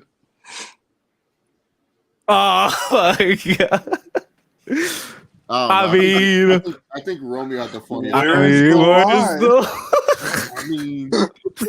the lie? I think Romeo had the funniest comment, and then Kaden did not want us to highlight it, but I thought. What was it? I forgot. When he's like, "Oh, you wouldn't want Kiss SRS's ass live on air or something like that," and I started laughing when he said that. Oh yeah, oh, that was what we was it caught him off guard. Yeah, he was like, Big Mike. All right, what's next? Let's talk about Triple B. Triple B. You don't want to talk about Triple B that much. That was when he was saying like the William Regal, like the Vince McMahon Kiss My Ass Club. Like, oh yeah. That was. Oh yeah, the racist booking. That's when we was talking about that. Yeah, and, he was defending that part of it. Like he felt like that wasn't bad. But I was like, if SRS made you kiss his ass, that wouldn't be bad. What? See, here's the thing, Romeo. I feel like it comes with power and dynamics. Like, for example, at my job, my manager tries to tell me to do something, and sometimes I say, yeah, he does some random analogy that does not relate whatsoever. I can't do it because I keep laughing. I'm just like, I'm like picturing Steve trying to say it, and then I just can't do it because I'm like, back in my old job. I went to my old job. I still have friends there, and I was just saying hi. So, Steve, what does this have to do with TNA? Nothing. I just want to let you guys know. What? I'm like, what? Like, Steve, why are we talking about this? Let's talk about AEW. All right, Katie, go ahead. What happened? Well, I just want to talk about how the ratings are a little, it's fake. Like, the demo and all that. Fake? Like, you know how the ratings are. You know how the Nielsen ratings are. The Nielsen ratings, Why are they fake? And then he goes on I can't do the long tirade. He goes like 10, 20 minutes to describe, let's talk about AEW from last year. I'm like, what? And then he'll say like 3 times, I've gone long and on about this. And it's just like, what do you mean? You keep going. Like the ratings, they don't matter at all. The ratings don't matter, guys. He does that. I attend the shows every week, so you're not going to get a viewer from me. Levante wants to hear about Steve's job. Well, Levante, my manager told me, man, you got to move these suitcases. And I said, I don't want to do that. Or I said, I don't have access to clips. Can you play the Roman Reigns? That doesn't work for me clip. Act like he's taking forever just to find the clip. All right, I got to find the clip real quick. Is it under brand? She told I got it. Oh, you got it? Nice. Do something, and I said, I'm not feeling it. You know? Oh my god, he loves all these clips. Oh, you know Bro, his favorite. he just added Holy shit. not risky. He just added that So, clip. what do you guys want to talk about? No, he So, loves okay, those. kicking up there.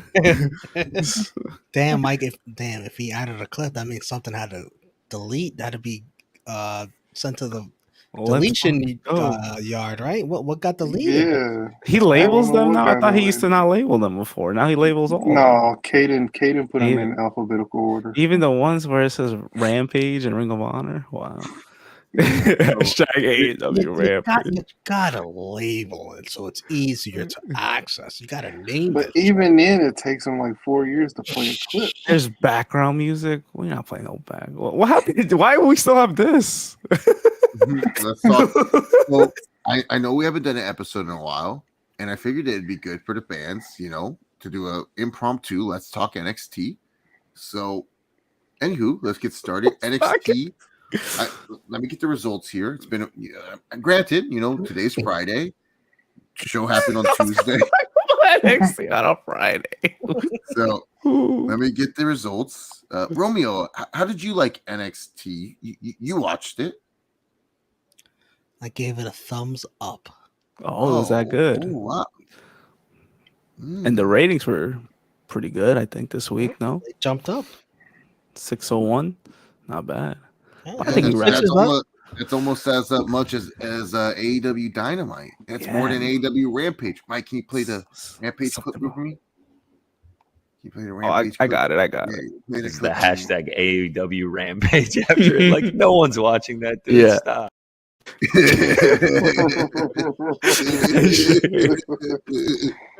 all right. So, who keeps changing the? No, sorry. I thought we were talking about Dynamite. Guys. We want to talk about NXT right now. Sorry, Katie got a little impatient. Want to talk about Dynamite? So Braun Breaker beat Trick Williams, and then after the match, he speared Carmelo Hayes. And I felt the exchange was good, but I felt they could have done a little bit better. And was it me, or did it feel telegraphed that he was going to get speared while in midair? Man, I couldn't even tell you. I didn't even watch the show. I don't know. I mean, I didn't watch, unfortunately. I don't watch NXT. You know that. You know that, Steve. Huh? I don't watch NXT.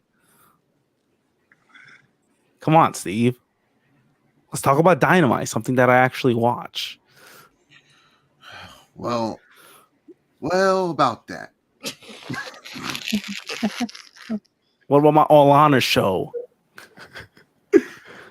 I worked so hard on this. I worked so hard on this graphic.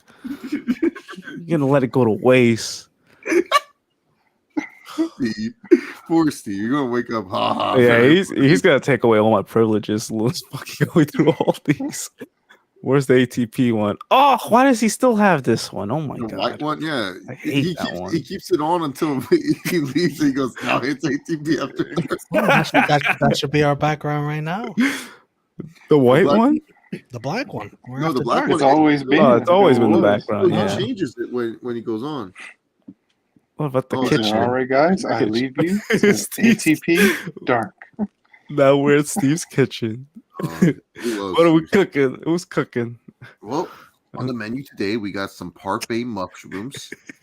We got them sauteed up with some tomatoes, some eggs, some spinach. Very healthy, very good. And then we also going to wash it down with a nice glass of Vino Red. So, yeah. Big Mike, how's your day going, man? The day is over, bro. Okay. Okay, it's Steve's kitchen is now over. What is this one? Which one's this one? I don't know. The blue? That's brand. The kitchen. Why doesn't he use this one? I like this one. Yeah, this is nice. It's like a fire background or something like that. His PC can't handle it or something, or I don't know. Smiley's excited for the pillow. That's what that was the original kitchen logo. What happened? He made the other kitchen logo. This looks like I'm getting high or something. Which he does. True. All right, back to ATP. No more fucking around. No more fucking. I ain't gonna lie to you. I'm about to put a bow on myself. Walter, I'm Walter done. has privilege. Walter has privilege. Well, Big Mike. Oh, okay.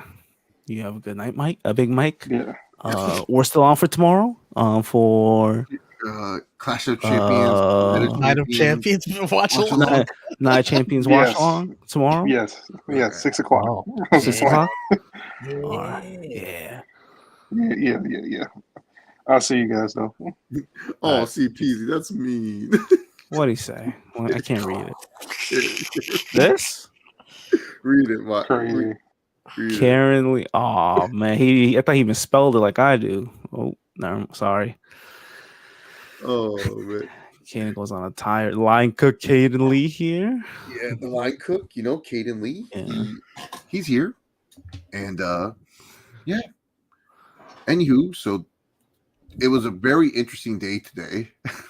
Can't do it, man. The Steve stories get me every time, dude. I'm just like, man, what the fuck you saying? All honor banner, example banners. Thank you all for watching. There goes the clips. What clips? No. Oh, the sevens in the chat, man. Now we're gonna throw the twos for Rampage tomorrow. Throw the twos in the chat. Yeah, 200K strong. Who? My favorite, respectfully. Who would be in Rampage tomorrow? Will it be Sky Blue? Respectfully. Ooh, respectfully.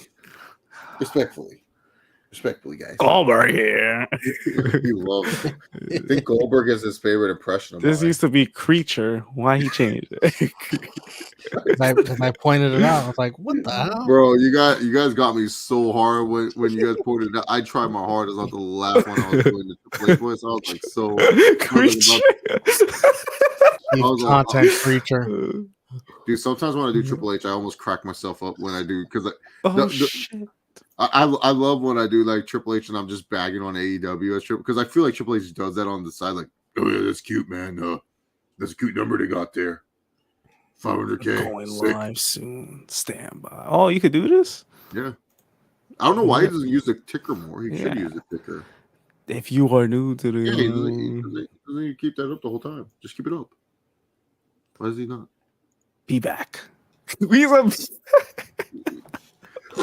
Dude, that's my one pet peeve of Steve. He'll just randomly be like, be right back. And it's like, Steve, we know you're going to be right back. It's and okay. All Honor has different banners. What the hell is this? Oh, I thought we banned this guy on the other channel. Maybe that was True Heat. We banned him, this guy.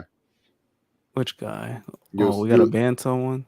No, well, I thought it was a timeout or something. You see his username? Yeah, he's banned on True Heat. How do you ban him? Block user? It's not a very you see what happens at boner time. You see what happens? You fuck up on one channel, and then that guy comes on another channor and then sees your ass, and boom. Yeah, he did it to himself again. He got blocked. Your reputation carries everywhere. You never know who's gonna follow you, who's gonna watch you. You never know. Mm-hmm. You're done, son. You're done. You're done. And you left a very nice comment there, but guess what? I know who you are. So bye-bye. Bye-bye, bitch. Yeah, I remember. See, and the problem is, here's the thing about Chase. I have a great long-term memory, so I'll remember you. Like most people don't have good long-term memories. I have a memory of a fucking elephant, bro. So like I'll remember your shit, dude. Like that's why I was like, man, I'll remember this idiot. Your reputation follows you everywhere. You have to remember that, folks. Tony Khan versus Triple H. Yeah, I could do a whole stream of it. Sometimes I do it, like where it's like literally do like a Tony Khan Triple H. It'll be like 30 minutes. I think the one that I was more impressed with when I was like super drunk on the stream, and I did a Tony and Triple H scene, and I was like, man, my impressions were just as good as drunk as they were sober. I didn't expect that. Oh, I still need to catch this. I didn't watch this yet. Or listen to it yet. Yeah, I'm gonna listen to it for sure. You know, I thought it was. I didn't know because I didn't see any promotion. No one shared it. Who's out? Where's the promotion at? Yeah, I didn't see no promotion. Kaden, what are you doing? Promote your show. 15 people on the chat. Oh my god, what are you lunatics doing up so late? They're all. Speaking of promotion, tomorrow night, I don't know what time yet. We'll figure it out. Late afternoon to the evening. Night of Champions, the best of Night of Champions, the best of Clash of Champions. I'll spin a wheel. We'll watch some old matches. We'll have fun. This will be on the True Heel Heat Twitch, which is True Heel Heat Gaming, or my YouTube channel for Romeo Anthony. Subscribe. Hit the bell for notifications so you know when I figure out the time, what time it'll be. Join us tomorrow night. Nothing's going on really. The only thing I'm interested in tomorrow is the 12 p.m. fight of Wings of Redemption. Oh my god, Boogie and Wings of Redemption, dog, dude. Give me that Watch Wrestling link for that, man. I cannot wait, dude. The fact they actually shout out to Keemstar, man. The guy got that done. Insane. The irresistible force meets the immovable object. Oh, I could not believe it. I was like, wait, they're actually gonna fight. Like Wings of Redemption has backed out so many things. Same with Boogie, but the fact they that they're both doing passed it, multiple medical tests. well, they have to for this. I mean, what isn't KSI facing Evan Fournier or something like that? What? Evan Fournier?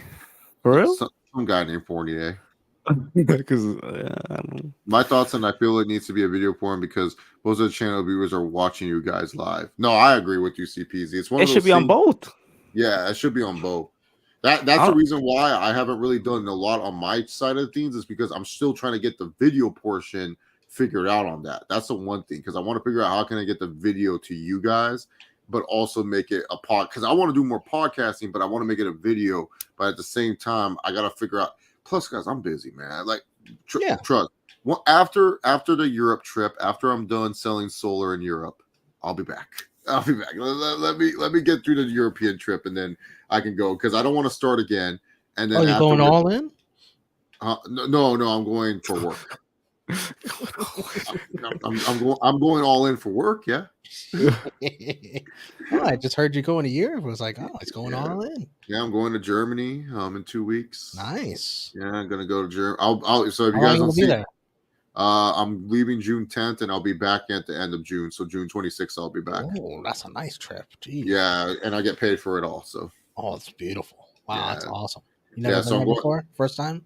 I haven't been to Germany, but I have been to the Netherlands, which is the second part of the trip. So we're doing Germany. We're doing Germany for the conference for the first week, and then the second week we're going to the Netherlands to meet the Netherlands team in the office and stuff like that. So very nice. I'm jealous. Yeah, wow, man, it's really cool. Yeah, I can't wait. So. Anywho, let me look at the comments here and no sell everything you just said. No. The thing is, CPZ, I agree with what you're saying. That's why on my personal channel, I want both. Whereas you guys get a video and a podcast, because I know there's people who watch my videos. They don't care to listen to just hear me talk on a podcast, but I know there's a chance for that medium to also hit. So that's why I want both. But like the thing is, I don't want to put time into it and leave you guys hanging for like 2 weeks because I'm not going to record when I'm overseas. I'm already going to be too confused. Like this chat's going to be annoyed with me because they're going to be like, dude, what the fuck? Chase, why are you texting at this time? Oh, that's pretty cool. Yeah, because it's in Germany. Okay. Okay. I hate when we're talking and Steve goes through the yes, comments. He does. Oh, he knows so like he knows everything you just said, and he just go like. Like I could be saying something for like 2 minutes, and he's like, "Yeah, he's like just going through the comments and it bugs me." Every comment, even if it's like a LOL or and you guys can comment that way you want. That's fine, but like he'll just like no sell us though, and just read every fucking comment. My favorite part, and I don't have the wording right. I don't think, but it's when. You say what you say, and then he just said he doesn't listen to a word you said. He says, "Yep, I agree." He does. He always does that shit. I could be talking about like a match and like just like responding to what he's saying. He's like, "Absolutely." Anywho. The one I have to go back and clip from this stream is when he really wants to, because when Steve really wants to talk about something. I don't know if it's either he has like he thinks something funny is gonna happen, or he has like a punchline for it, but he really wants to talk about the NFTs. But we were just like all talking about Deonna Purrazzo, and somebody was getting so mad because he was trying to talk about it. He wanted to talk about it. What's more interesting? He's like, Impact NFTs or Deonna Purrazzo's OnlyFans? So Impact Wrestling coming out with some NFTs. Yo, Romeo, how come Deonna Purrazzo always gets body shamed every other month? Anyway, like I was saying, not Deonna Purrazzo, Impact Wrestling. Oh man, but shit, go back and watch that. It's Deonna Purrazzo's a lovely lady. Hey, if Deonna Purrazzo's theme music was an NFT, I'd buy it. Well. Anyways, as I was saying, Impact Wrestling, it was funny, but it wasn't like he just really wanted to. Then after he shared it, he was just like, "Anywho, I'm out." I was like, he really wanted to talk about this. I know because he shared it on the chat and everything. Like this was one of his main topics. He's like, "This is one of my main topics for ATP. Let's talk about it." I'm like, "Does it really matter?" I mean, yeah, cool. NFTs are dumb. Well, in my opinion, and that's it. What else you want to talk about? Kanye West. Exactly. We got other stuff. Cool. And when did he even leave? He was only here for an hour? Yeah, he did. But he's awake. No, 1 hour, Steve. But he was awake because when I clicked on the chat, he saw my message. Well, he's got to wake up early to take his mom to the airport. Oh, I didn't hear that part. Wake up early. He didn't sleep then. I think it's like 8 o'clock to the airport, but he lives close to the airport. Damn, if I wasn't with people, I would have asked Steve, "Hey, Steve, I need to stay over. I'm too far." Nah, but yeah, that's Yeah, I could have left at any time and been like, "Sorry guys, I gotta go play some Legend of Zelda tonight." Legend of Zelda, yeah, 10 out of 10 game. When are you getting the game, Chase? I already have it. Oh, yeah, Tears of the Kingdom. I already got it. It's downloaded on my Switch. Oh, it's already downloaded. It's already downloaded. You went full digital. I'm a full digital type of guy. So am I. My PS5 digital. Digital? Come on, man! It's all about the physical copy. No, fuck the physical I have no copy. choice to get physical. I can't get physical copies. I collect are Funko Pops, trading cards. Yeah, that's it. Action figures too. You guys can see.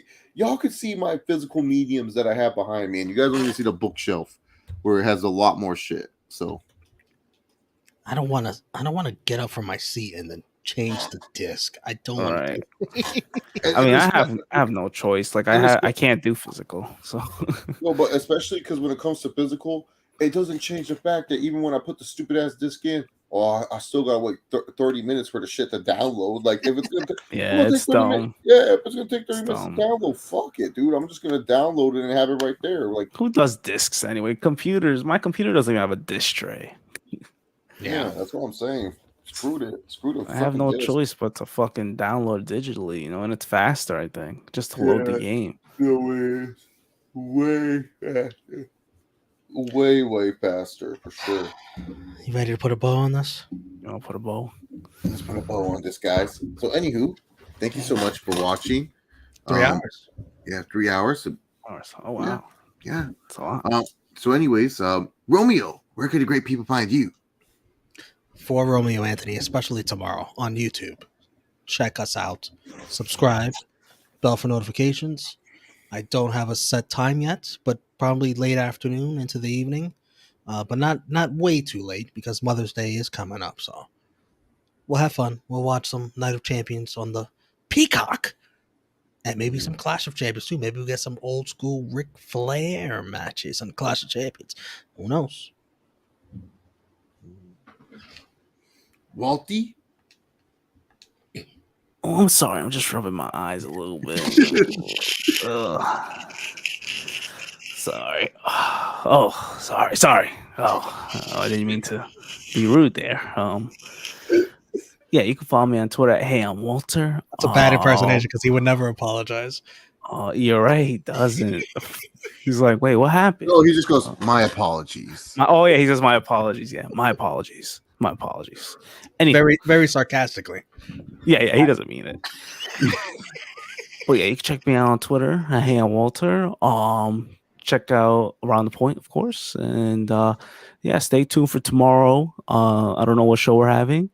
Maybe ATP Gaming. I don't know, but yeah, Big Mike, 6 p.m. Like 35 times. All Honor with Raj Giri. Oh, sorry, Caden Lee interviewed Raj Giri on Spotify. I can do my outro. Fine. Okay. You guys can follow me at Caden_FTW. That's KADEN_FTW. Like we can't spell Twitter. it. Check out All Honor episode 1 featuring Raj Giri from PW Torch. I had an interview with him. Episode 2 is coming out soon, and be on the lookout for who my special guest is. And you can catch me on the Round the Point Network, especially on Something About Dynamite. All right, well, we are going to put a bow on this and have a good one. Oh shit! It's finally over. Can you play my? Oh shit! Fuck! Yeah, play the clip. Play that one clip I like too, Walty. Real quick, play that one clip. Oh yeah. Let me see if I can find it here. Should be under the T. I would. Oops! Oops! Sorry. Oh no! Thank you. Oh, sorry. Where is it? Where's thank you? Did you delete that one? What's it labeled as? It should be under T's, right? Yeah. Thank you, right? Oh, it is? Okay. I think. No. That's probably fuck you bye. Or MJF bye or something. Or bye. Oh yeah, it could be MJF. Not feeling MJF gum. We will hear from Maxwell Jacob Friedman, MJF. Oh, Definitely what the? see that again? Where is it? Oh man. So No, I don't want to get up there now. Just play every fucking clip. Yeah, I'm serious. I'm not going to sit back and take this. Just play every clip. Oh, okay. Thank you. Fuck you. Bye. What was it called? Thank you. Fuck you. Yeah. Bye. I don't know why I couldn't find it. I did it. Oh, sorry. I forgot we had to put the wait, where's the brand thing where you put the overlay? No. Oh shit, what's it called? What's this shit called? This thing here. Oh, thank you guys for watching. AI con. And Steve. Oh shit, it's finally over. Ladies and gentlemen. Oh, where's the end broadcast button? Oh, sorry.